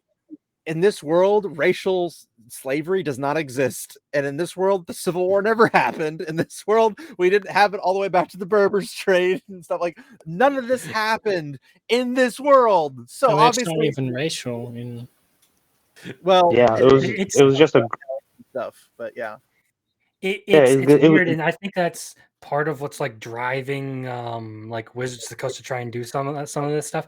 Is you have activists who have that mentality of like somehow fiction is connected to the real world, and they absolutely have to fix all the wrongs in these fictional worlds. Not somehow it is; it's somehow I need to make it so I can fix it. That's more. And the problem, problem back with like Jobless, the problem with Jobless is that if he were to want to free all the slaves, he would have to fight the laws of that land. The entire world. You would have to fight the entire world. Everyone. Yeah, but they demand that anyway because that's the only just course of action according to them. But the thing is like there are things like, did you guys watch something, The Magus Bride? Ancient Magus Bride. Ancient Magus Bride. I haven't watched that, but it seems... I haven't watched it. I've heard about chapters. Never watched it. So it seems like it has little too much romance for me. What's wrong with a good? It's not the kind of romance you're thinking about, but there is a romance. There is a relationship there, but it's basically this ancient magic. I don't even know how you call him, demon god thingy, whatever. I don't even know how you describe him, but he basically goes. Yeah, what he said. But basically, he goes. I have everything. I have too much stuff in my brain to make room for everything. But he goes to this, like, basically a slave auction, right? And this girl I'm trying to remember the exact, like, how it happened, but she basically, I don't know if her parents sold her off to slavery or if she couldn't pay off her debts and got put into slavery or whatever. But she's basically like, practically like, I don't care if I die kind of thing. Like her eyes are glazed over kind of a thing. And probably family debts or something. there was a lot of she just wasn't treated very well. Like she was giving up on life. She didn't care anymore. Like whatever happened to her, she thought she deserved it, and then nothing worse could possibly happen at this point. Well, he's there and he buys her off of an auction. She's a debt slave. She's an actual slave. Like she's got the collar. She has no will of her own. She has no say in this. He buys her, takes her back, but then basically frees her and then takes care of her and does all this kind of stuff. And it's a cute little romance, but there's also other aspects when they meet other fey creatures and stuff like that add to other things. And when he goes crazy, it's kind of fun. But I think they're making a season 2 of it, possibly. I don't know. I heard there was season 3 localization issues with that one actually. They're moving to using AI for the localization. I know that, which is what started like the whole. It was like the first like shot fired in the whole AI localization battle that's unfolded now. I thought that was the Dragon Maid one. No, that's what started. No, that's been ongoing for a long time. That was the dubbing. The dubbing they changed the words. This is about the book translation, I think. Yeah. Oh yeah, it was the book. Because the anime, the one that went from anime for like sub translations for anime, I thought was Kobayashi's Dragon Maid or whatever it's called. Miss Kobayashi. Anime conversation. I don't know about the books. Ironically, it just arrived today. How dare you, sir? How dare you? The problem is you have a lot of the localizers who want to still put their political beliefs and stuff like that on there. Yeah. And it's literally like, and this, I can't remember the name of the book, but it was basically, there's this one story about a guy and his friend who's a cross-dresser. Yes, I know that one. I haven't read it, but I've heard it. Yeah, I went through a whole issue. Yes, it's like literally just a femboy. Trans people, right? Yeah, a femboy. Like this dude made his best friend into a femboy.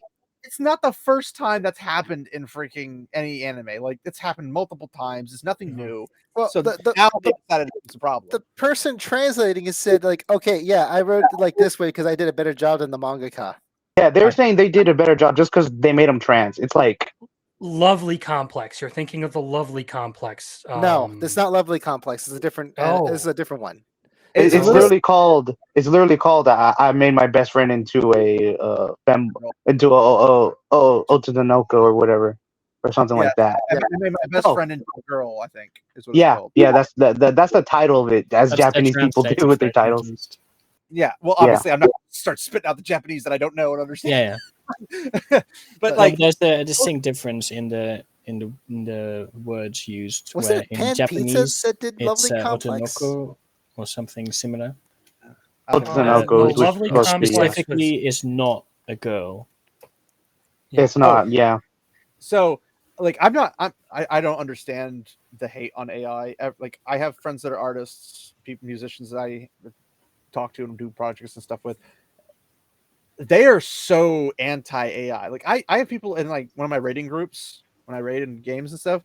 They won't even listen to a song because it's made by AI. They're like, "Oh, I saw it was AI, so I'm not going to listen to it." I'm just like, "The song's banger. Like, listen to it." They're so funny sometimes too. Okay, so I'm an anti-AI person because mostly I draw all the time. So I've seen people literally just shit out art. I'm you're like, one of those artists. You're gonna fall behind, old man. I'm sorry, but I see these pieces of art. And I'm like, man, you can tell how soulless this is. It's basically the same thing over and over and over and over and over again. I hear from like actual artists, like literal artists who make music, and their music feels and sounds completely soulless, and they're humans. So I'm like, somebody who goes after something that says soulless, you're either actively looking for it and finding a reason to make it soulless. Which I mean, if you want to be anti-AI, knock yourself out. But the point being is that the people, and Shad does all the work on this one, so I'm not gonna have to work on it. But like, if you learn to use AI, you can still do physical stuff and still do AI stuff. You could always have a job if it's your job. I don't know if it's your job or not, but you could make it a job, and you could work for a company, make buco bucks doing what they want with the AI or mixing AI with it, whatnot. Because I watched Shad's videos, like 4 hours or something, of him doing a thing over like 3 days where he did AI, but then he also did his own like brushing in and had to like fix hands and fingers and. Well, yeah, I've known other actual artists that they do use AI, but they don't use it as their final product. They use it to get like they go in and fix the whole thing up themselves. Yeah. That's the thing you should do. Yeah, use it as a tool. most of the anti well, I completely agree it's a tool. Most of the anti-AI art community, for whatever reason, thinks that people literally just go in there, make something, and that's it. But not just that, it's stealing from everybody else. I'm like, okay, if I watch, like, for example, Kazi, let's say I hung out at your house and I'm watching you draw or paint or whatever it is you do, and I learn your techniques, and I take your techniques and I go over here, I make my stuff. Am I stealing from you? Yes. Shut up, Sage. That's not, no, stop. That's the thing. Art has always been stolen over the last like thousands and thousands of years. But what? Yes, you stole everything from the Greeks and the Egyptians. Don't lie. But if I came over, watched how you did stuff, I saw how you did your brushstroke styles. Because I mean, if you go to any art class, they tell you like this artist did stuff this way, this artist did it this way. Like it's a technique, just like martial arts has techniques. If you learn the technique, are you stealing the technique by making money off of that technique? No, it's just a technique. Now, if I took your exact image and I said, this is mine, then yes, I stole your stuff. But from what I understand from all the AI companies that do it, and maybe there's one or two that haven't gotten caught yet, but they basically learn the techniques of your style and then they scrub the image. Not the techniques, the patterns in the image. Patterns, yeah. Techniques is a fancy term for patterns. Knock yourself out. Yeah, but that's a silly term for patterns. You're a silly term for patterns. But anyway. Silence, European. Silence. I'll send you the gulag. But yes, I'm going to report you for hate speech, boy. From that. Yeah, I'm going to report you to the British government, so they're going to send people to extradite you to their country. Nah, that's still some of the. No. There's a thing called we had the First Amendment here, so we can say whatever the hell we want. Then we have the Second Amendment. Not going to happen. Now, if you go over there to visit, like I know, like Second Amendment, eventually they might get grabbed. Who knows? But I think probably I never thought about that. Yeah, I used to want to visit. I have no desire anymore. But I mean, maybe if they get like a recorrection of the country, then maybe I'll go back. But at this point, I'm not really interested. I'd rather go to Italy, Japan, and South Korea. Those are my top threes. I mean, Eastern Europe is also very appealing. But so the AIR people are like, oh, I won't even consider this because it's the arch nemesis. And I'm like, are you just afraid of competition? Is that why? Or like, do you not want to do your artwork faster? Like, for example, Kaze, if you had an image and you're like, I could make this in like 75% less time, and then I could touch it up and everything, and it's been my idea the entire time. The concept and everything is my idea. Nobody else has this idea. Are you going to say the AI made it, or are you going to say you made it with AI as a tool, just like the paintbrush made it? Did the paintbrush make it, or did you make it? Like that. Yeah, it comes to speed. It's never been one of my things. Well, I mean, like the thing is like if I said, "Hey, Kaze, can you do something like for the questioner's channel? Can you make me a bunch of white cloak troops for like the Children of the Light, which is what the questioners are based off of and everything?" If I was like, "I want you to make this for me," you'd be like, "Okay, that'll be $5,000." You said white cloak troops. My brain went, I don't make that. Just that's a little sus. Wheel of Time, the Children of the Light. They're called white cloak. They're basically like they're Teutonic Knights, essentially. They're Children of the Light, so they're like for the light. Crusaders in general, I would say. Well, yeah, but maybe like, two zealous ones specifically. Yes, but the average Crusader wasn't dressed like a bucket-head Teutonic Knight. The average Crusader was just dressed like a soldier from another realm. Metal armor with white. It's armor with a tabard. That's what it is. It's armor with a tabard. You could look up the description, but the point being, if I said, "Hey, can you make this for me?" You say, "Yeah, $5,000 in maybe 3 months." I'd be like, "I ain't got $5,000 and I need it tomorrow." like I can't get that from you in that time. So I'm like, okay, well, let me go over here, put in some inputs, give it some ideas of what like white cloaks look like and everything. Maybe the next day I have a produced finished version of it that looks passable or usable, then I can use that. And people are like, how dare you? You're supposed to support artists. I'm like, I can't afford to support artists because of how much they charge and how much time it takes. And I'm on a deadline. And it's like, if an art, like now let's say I went to you and said, hey, can you make these white cloak pictures and stuff for me? And you're like, I have an AI tool.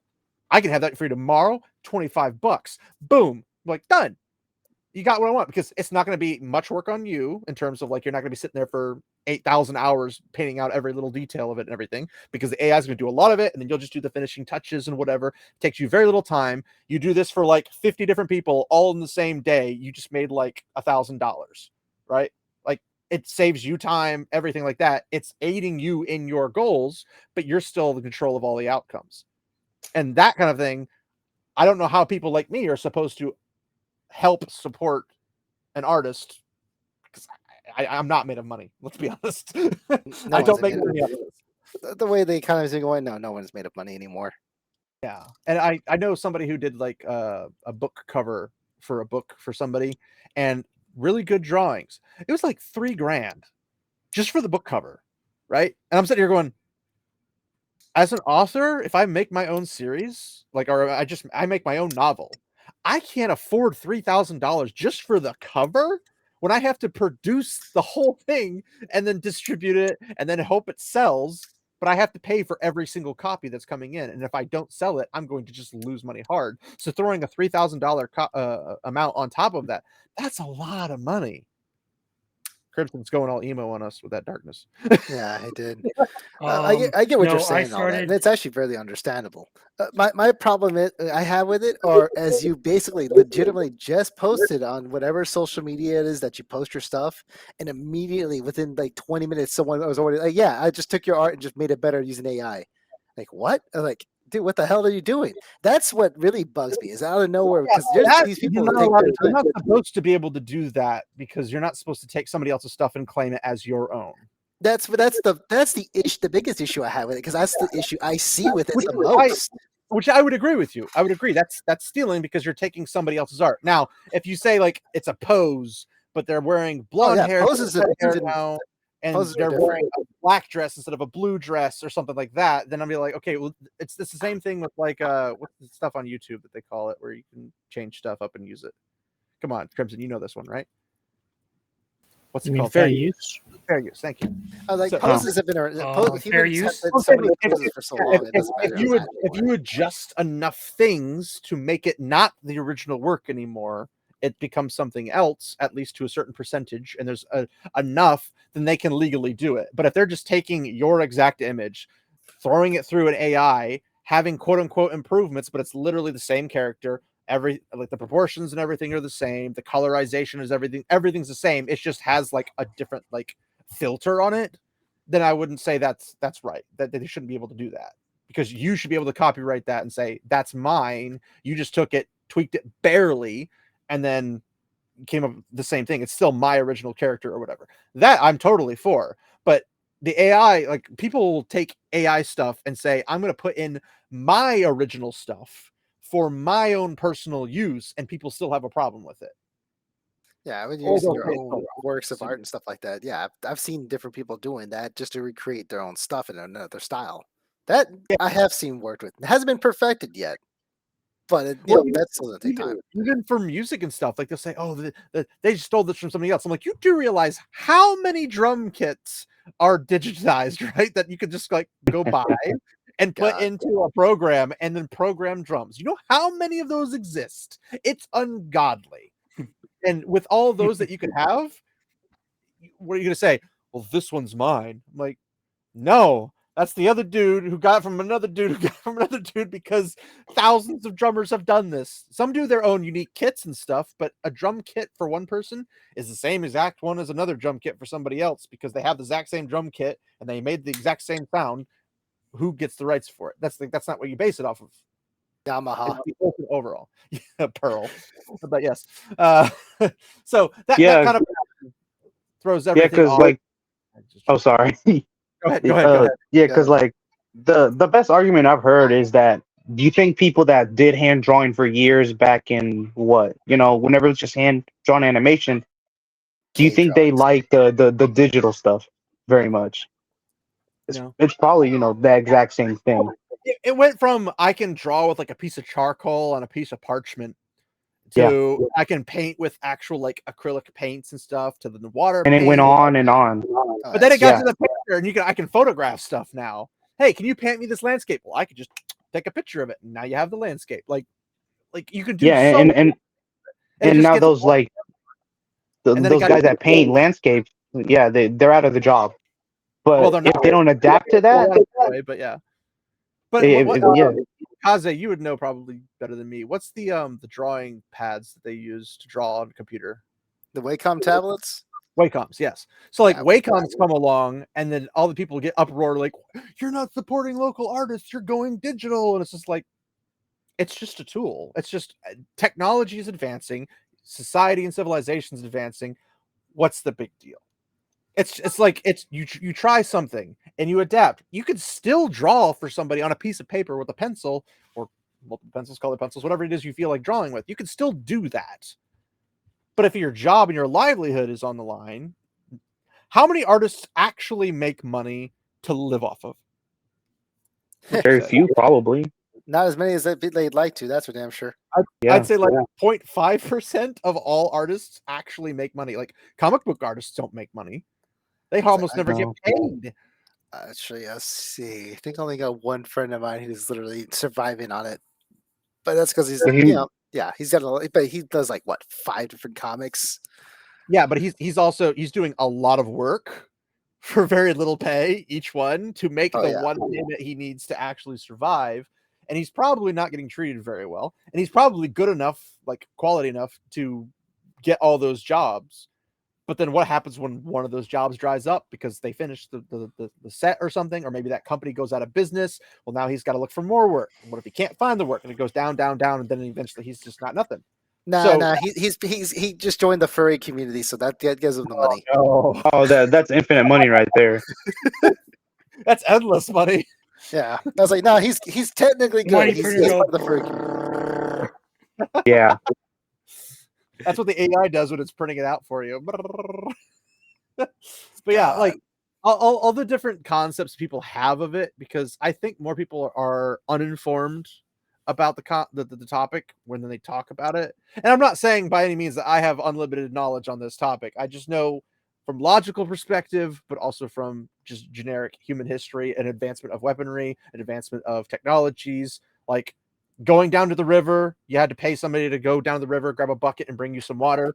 Well, I have a well in my backyard, so I could do it myself. Oh, you just took our jobs. No, like it's all silly ridiculousness because technology advances. That's the natural movement of humanity. Well, it can make it easier for humanity. Probably. Yeah. It's better because not everybody has access to things. Like people who don't have access to rivers. Well, they need wells. They need lots and lots of rain. They need to catch it in rain barrels or something. And the government come after you because you took rain and stuck it in the barrel because you're selfish, because you want to live or something like that. I don't know. Freaking weird. But yeah. So all of this to say OGL license anyway. So what is next on the topic on hand? Oh gosh, there's so many topics. Have you guys seen the new Disney trailers? The which trailers? The Disney trailers. Which one? I almost don't even keep up with live action stuff anymore because it just isn't worth it. Yes, but it's so cringe you have to watch it. That's the part. I've seen Lilo and Stitch one surprised me a little bit. Oh, the one where he says I've the heard of N-word? it. Bad surprise. He says the N-word. Yeah, neat. Oh my goodness. And now the night. And now the night. Icky, brunch bang twa. What? Basically, We are the knights who say "nee." The what was it? I saw the trailer for Lilo and Stitch. I'm not 100% on that one, just because all we got was a teaser and got to see what Stitch moved around and say something. But Snow White though, God, I thought that finally got canceled. I did not know they were going to finally actually release that movie. That movie has gone through so much. They were trying to hide. They were trying to hide it, and they can't hide it. So I figured I would cause you guys severe brain trauma by making you watch it. I only watched it the one time. Motherfucker, I picked a day with it when I don't have any alcohol on hand to do this. I don't drink any alcohol, so I'm just going through it all. All right, are you guys ready to suffer immense amount of torture and pain and agony? I've already gone through it once. I guess I'm numb to it. I've seen other people react to this, so. Oh, Snow Brown. Okay. Snow Brown. Yeah, Snowy Brown. Now, here's the ironic part. I think Rachel Zegler would be great starring in The Hunchback of Notre Dame. Just saying. Oh, come on. As the Hunchback? What? As the Hunchback. I don't know why, but I see her face and I can't unsee it now. But damn. She's not incredibly ugly. She could probably be, has cute. all proportions, and I notice those things. I'm not trying to be Yeah, mean to but her. like The proportion issues. Well, personality just makes her awful. Pointing in different directions, like the Little Mermaid. Yeah, that didn't help. Yeah, she was hot, but no, she wasn't. That movie's bad. She was not. There are much hotter people who could have played that position. But anyway, here we go.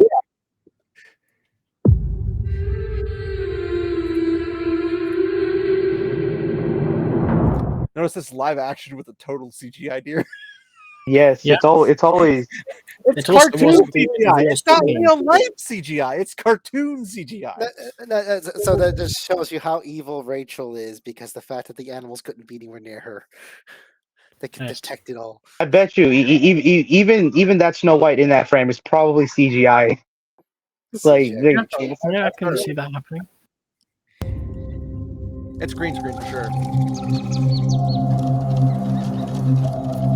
Also notice, I think her dress has like the ballerina really thin, transparent thing around an actual yellow dress. They couldn't just use a yellow dress. They had to use like the ballerina sparkly, see-through, transparent. See the dress, when you see it, it looks like it came from what's the name of that Halloween store? Spirit Halloween. Spirit, yeah, it looks like a Spirit Halloween costume. Yeah, Spirit Halloween. Oh my. Oh. Oh my. So whistle while you work. Fuck. Why? Okay, they're trying really hard with the music. They're trying really hard with the music to like try and make it like really epic and build up. I'm like, yeah, you're so over dramatic. You're so over dramatic with the music. But I keep looking at the shadows to see if you can see where the original actors were at, because there was the 7 magical creatures and the 7 dwarves. Yeah. But here's the funny part: is that you remember Peter Dinklage's whole rant? Yeah. So this Peter Dinklage backwoods stuff. Yeah, he's ranting about like, oh, you only ever use as dwarf as little people is essentially what he said, and like, well, yeah. You're small. Okay, would you rather us stick you up on stilts and make you play a normal person? Or a stork? It's just like, the concept is like, you just want us to play little people, midgets, and that. It's like, no, I want you to play Oompa Loompas, get it right. But and here it is, we get the 7, and then he raises up a fit because all of a sudden, what did you do? You could have hired little people for could have hired us for this. Peter Dinklage did not say that. Everybody else in the little people's community got mad at Dinklage about it and was like, you just took 7 of us off the job list. Ah, okay. That's what happened. Now, if you look he's pulling the stepping stool up behind him. God damn it. That's a low strike even for you. Hey! So, but no, like, you look at them and you're like, they say the 7 magical creatures. They're obviously dwarves. It's obvious. But do they call them magical creatures instead? Yeah, they call them 7 magical creatures. What? Why? Because dwarves is insensitive to little people. Yes. But it's funny. Then don't make them dwarves. Make them something else. Pull a Cinderella. No, they have to be dwarves because that's in the original. When has Disney ever had to stick to the original? When they have to make awkward decisions like this. Emperor's New Groove was good. Yeah. Like, imagine how much better this would be if they were actual little people. Like, they were actual dwarves. Not changed much. Creation. No. Like, that would be less on the budget. But there's the visual component would seem more natural. Yeah, also those faces don't look great. Let's continue the pain.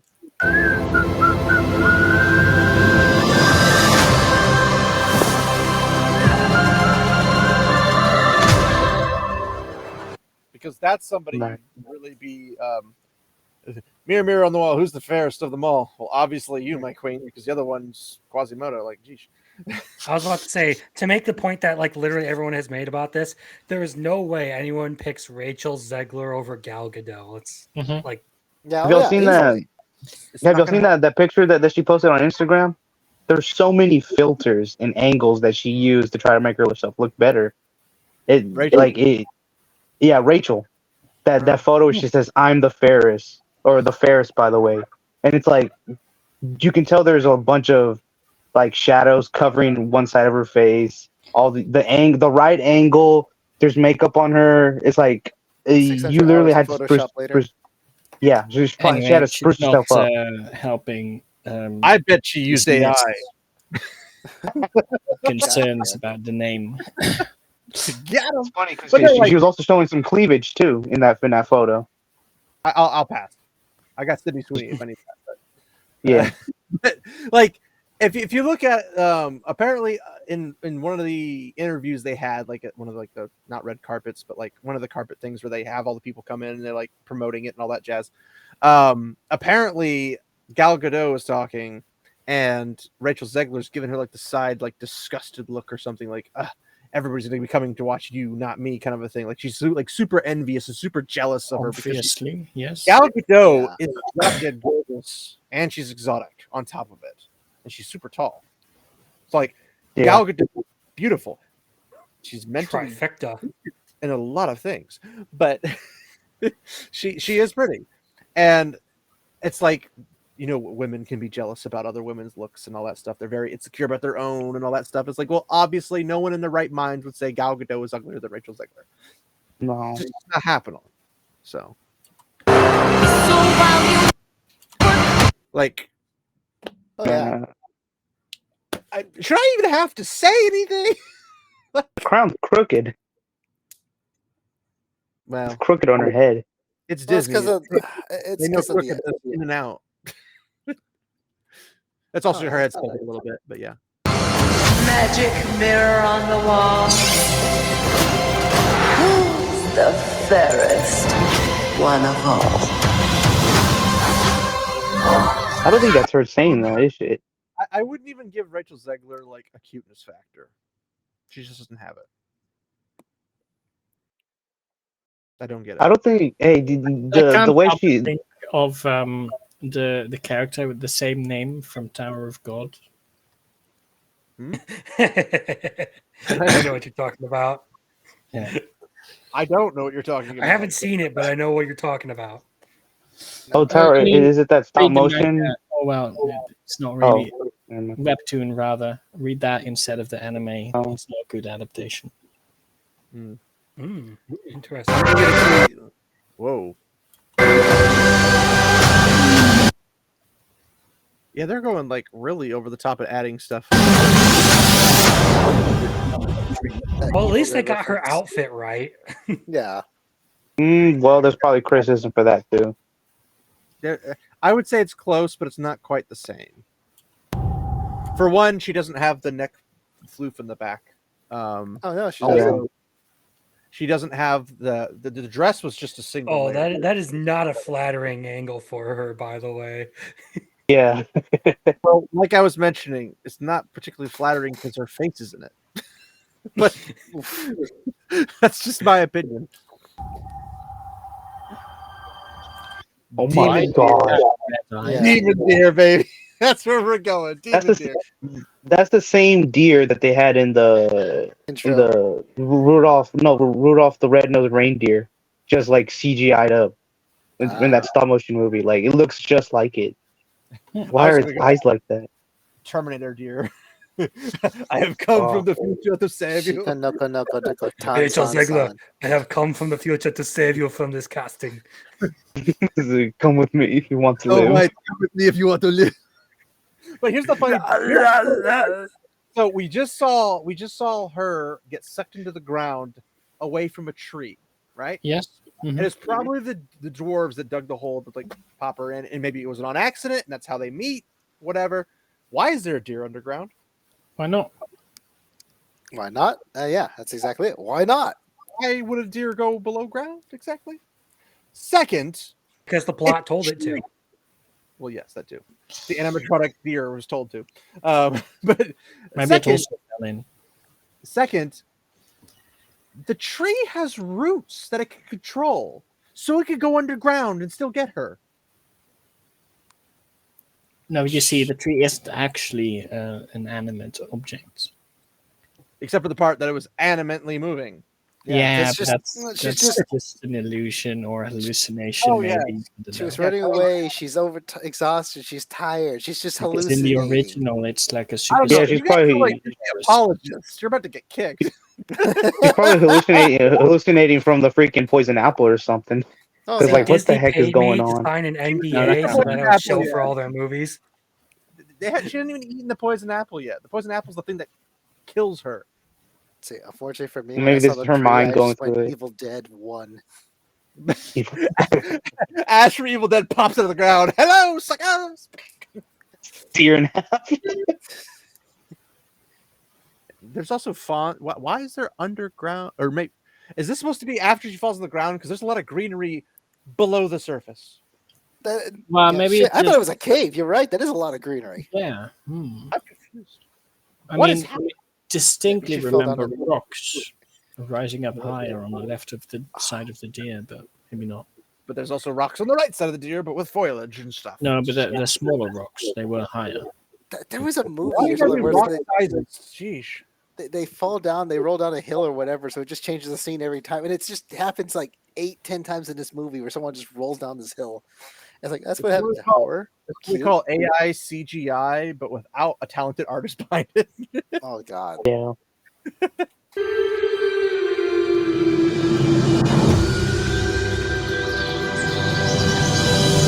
And Actually, where did the tree go? She fell down a hill. it's Snow White There's no Inception. hill. This is in the It's Snow White Atlanta. Inception. She just got warped into another dimension and pops out here. Snowception. Snowception. Actually, I don't know. They might be better off going the racist route and saying Whiteception.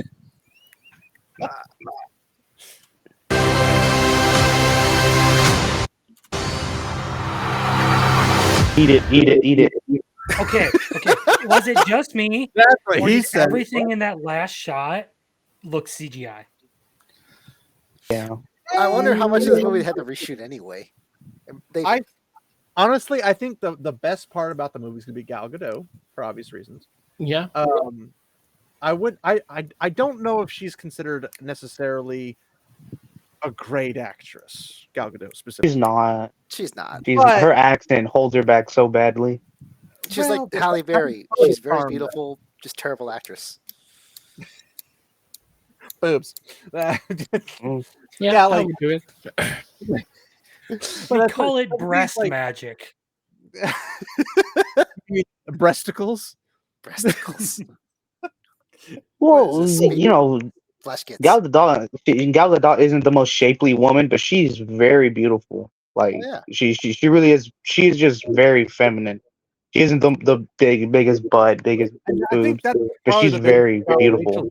Rachel Zegler doesn't have a feminine type posture or anything. She slouches, doesn't she? A lot, doesn't she? It's not the slouching. It's just the way she carries herself isn't feminine.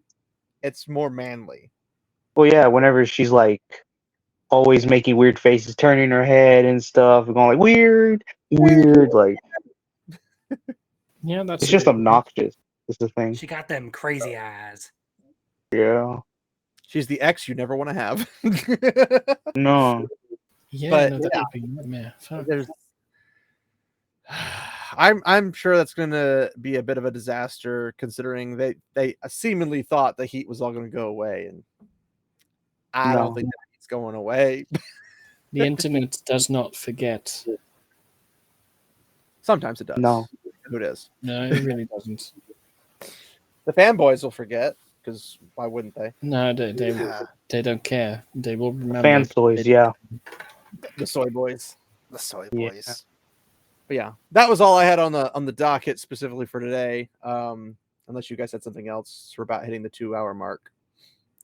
So when you said Disney trailers, I assume there were more than just this, but Well, there are other ones. I just don't want to do them because I'm already traumatized as it is.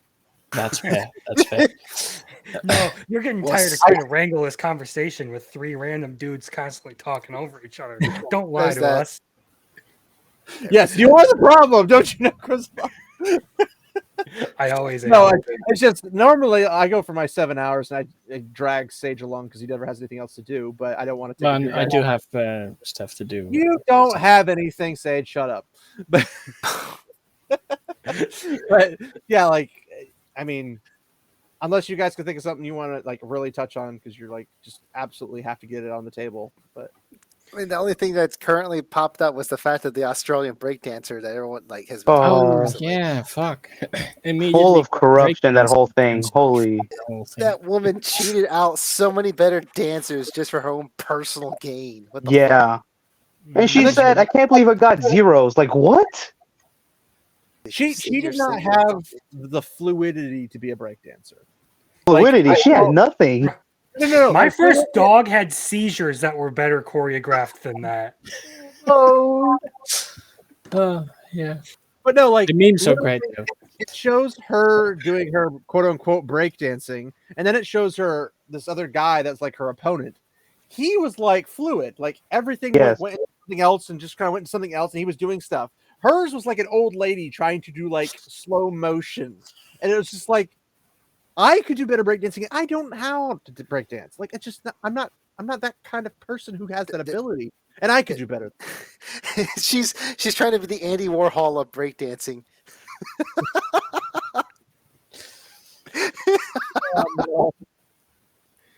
But also, I don't know if you guys know, but she's also telling people to not like harass her about her breakdancing because she's good.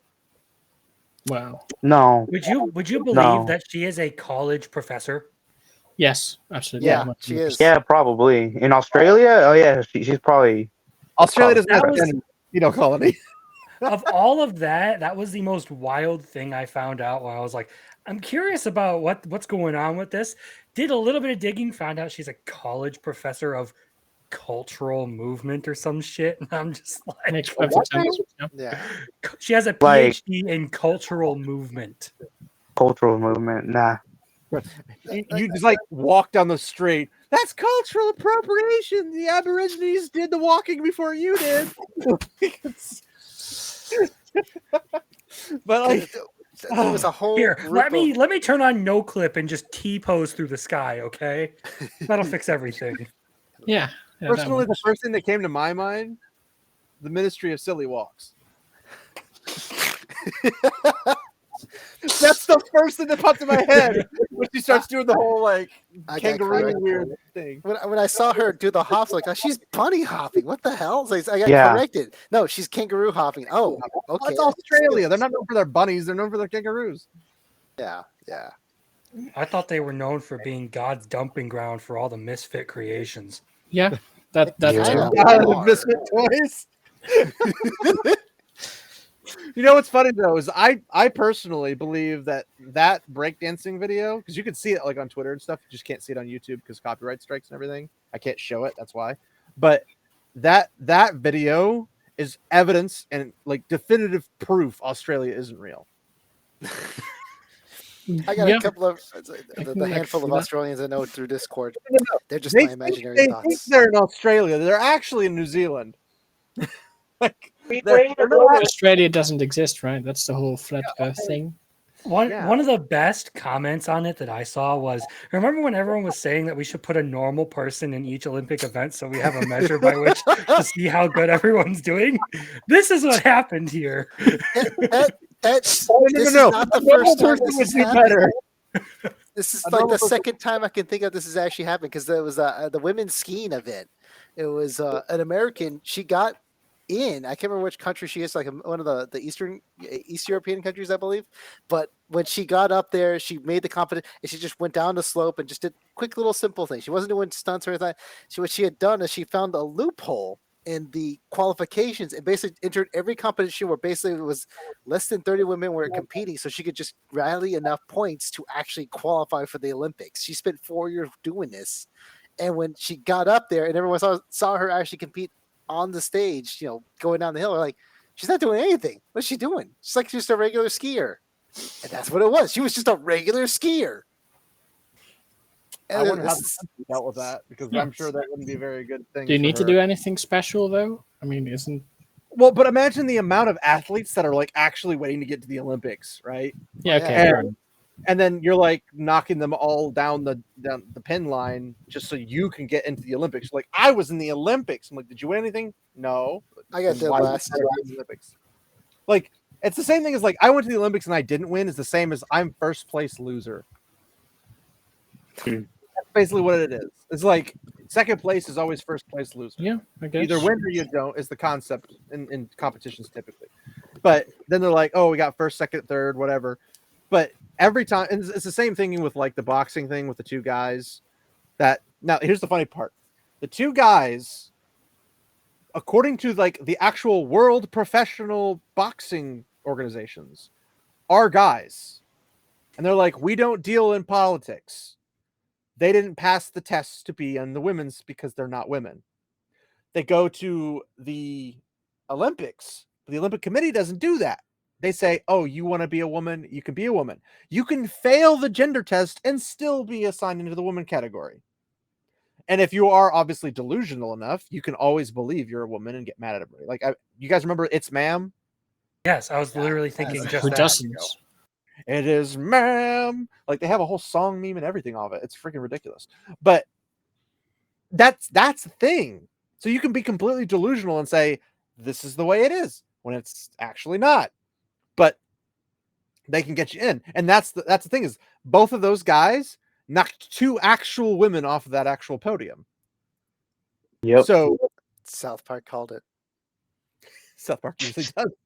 And it used to be before South Park, it was The Simpsons. And like everybody just like starts calling things years in advance. And it's like, how do you get so good at this? Teach me. Because it's downstream become from culture. predictable, really. Well, yeah, but I mean, if that was the case, they should have been calling like every economic collapse and everything in America. Well, no, like, only the cultural part is predictable. I don't know. The economical's pretty easy to call as well. If you think about but it. much more difficult. Bad policies. It's gonna get really bad, isn't it? Is it going to get really bad if everyone borrows money and then we raise the interest rates? Nah, just print more money. It'll be fine. It's perfectly The fine. government can't run out of money because the government prints money and then it lends that money to itself. And Wait a It's an minute. infinite cycle. It just keeps on going. Actually, did you know that if the government prints money, it increases its value? That's amazing. People What do you think mean? that. Does it work like that? No, it doesn't work like that. No. Oh man. Which country is it where they basically they're printing like $1 trillion bills now? Like that's how that Venezuela? Or No. Venezuela. Yeah. That's crazy. Well, It's yeah. one of those for just bread. At this point, it's like if you have like a wad of hundreds, it's basically toilet paper. Yep. Like I mean, I'm being serious. Like, it has no value whatsoever, which is why every time Geeks and Gamers or FNT does something and Dan Vask pops in, it's like, oh, him and his worthless money because it's like 20 cents. It actually costs us to accept. Yeah. It's just like, well, yeah, money in the economic forum, just it's collapsing. And then you see freaking, was it Argentina who got the new president guy lately? Yeah. That's Libertarian. He's basically libertarian. The dude that's just like putting the U.S. to shame in terms of freedom. It's like, what a time to Is it doing better? I haven't heard anything. Yeah. He's supposedly going to axe 64 agencies. He's already axed a bunch of them, from what I understand. Like I the Department of Women, Equality, and Diversity.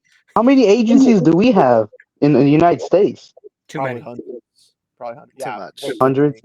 If you cut the IRS, the ATF, the Department of Education, and the Department of Welfare, you'd probably and Social Security, you'd probably save the country. Yeah. Because it's just flat out way too much bloat. But I mean, if anybody says there's not enough bloat, I'm like, okay, go buy a phone.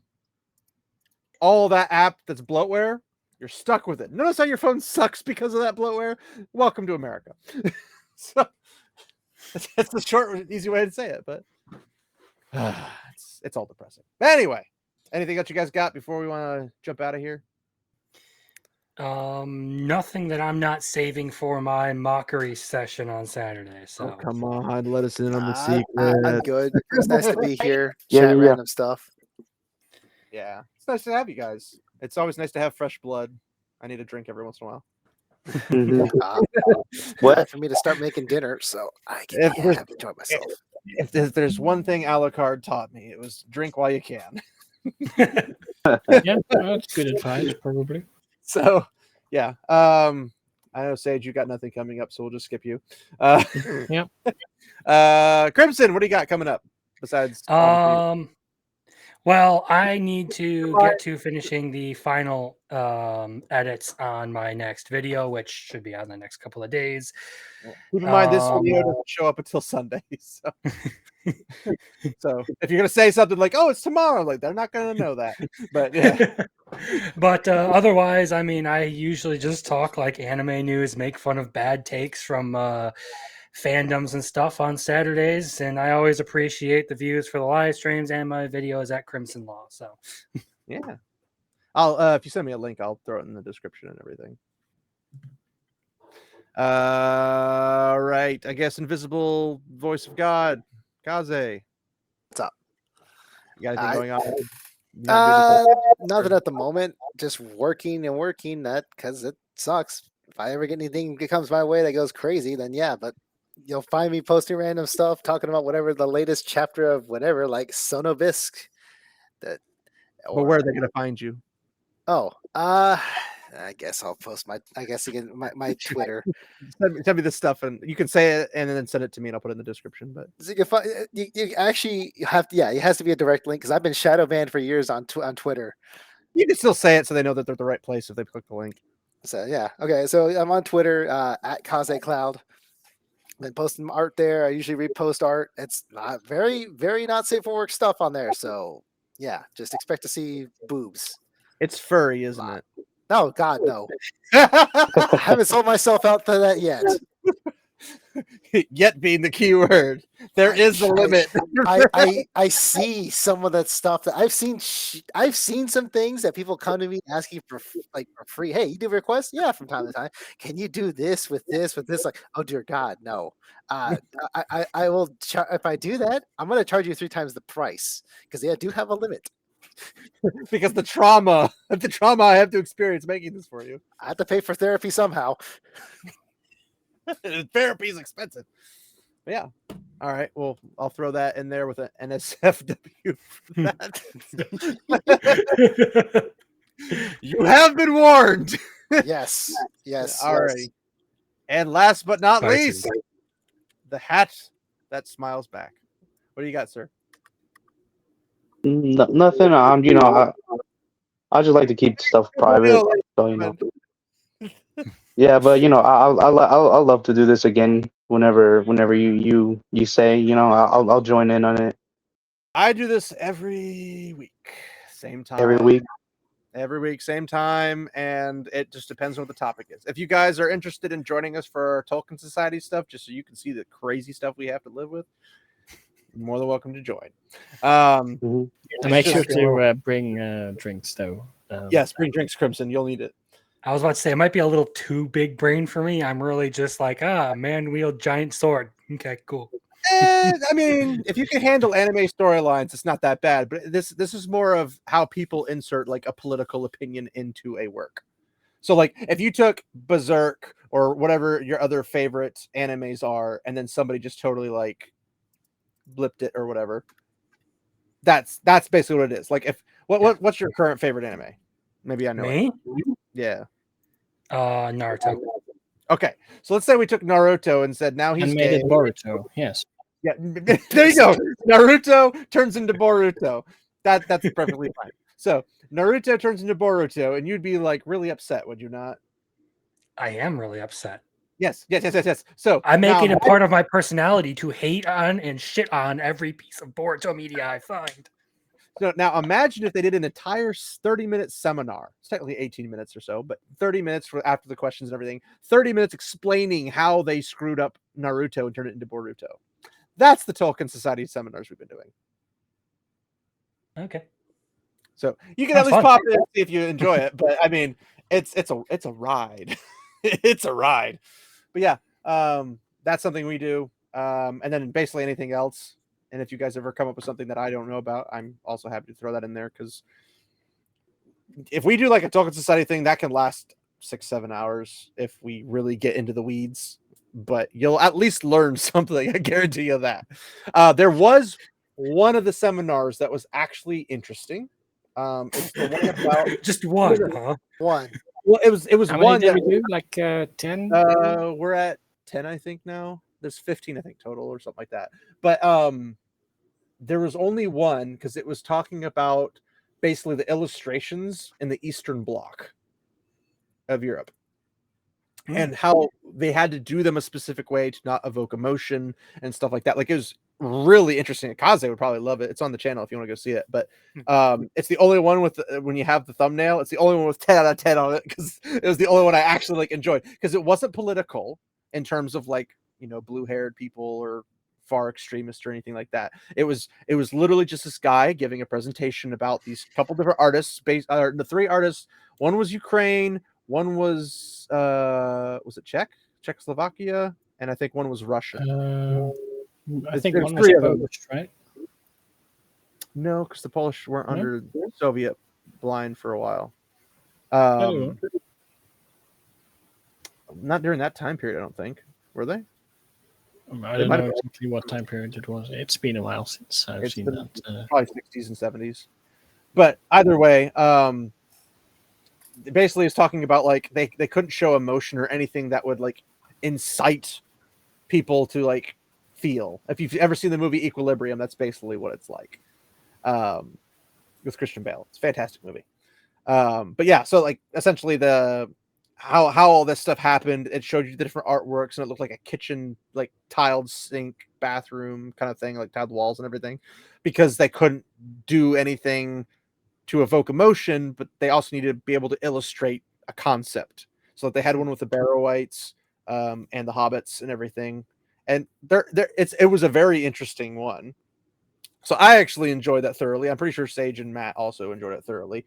But that one, good. The rest of them have been trash so far. Maybe there'll be another one, but like you just read the titles, you're like, this is gonna be bad. We'll have that whenever. Just Sage decided to abandon us for 3 weeks for vacation because European. And he's like, I can't take you with me to another country. They'll ban me and put me in gulag. But yeah. So if you guys are interested in that kind of stuff, whatever, you can always just in the Discord just pop up a question like what we're doing or whatever, and I'll try to think of something. I don't always have every plan lined out because I do everything mostly on the fly. Like I thought about doing a bunch of this stuff, but you can't really see because I've got a lot of stuff. But I thought about doing like individual stuff. The what? None. What'd you say, Kazi? I didn't hear what you said. What'd you say? I was like, it's all blurry. It's like bad camera. Well, it's also very far away comparatively. Like it's not like up against my back. I'm not a beardo where I can touch my elbows to the wall when I lean back in my chair and not show my skinny little legs. But it's a different story for a different time. So, all right. Well, thanks everybody for hanging out with us. We'll go ahead and pop the outro and everything, but thanks to the guys for sticking with us, except for Matt. Just kidding. So long, goodbye. Screw that guy. For all the fish. Yeah, basically. Screw that guy. But yeah, we'll go ahead and see you guys next time. Thanks for hanging out. Walk in the light, my friends. Bye-bye.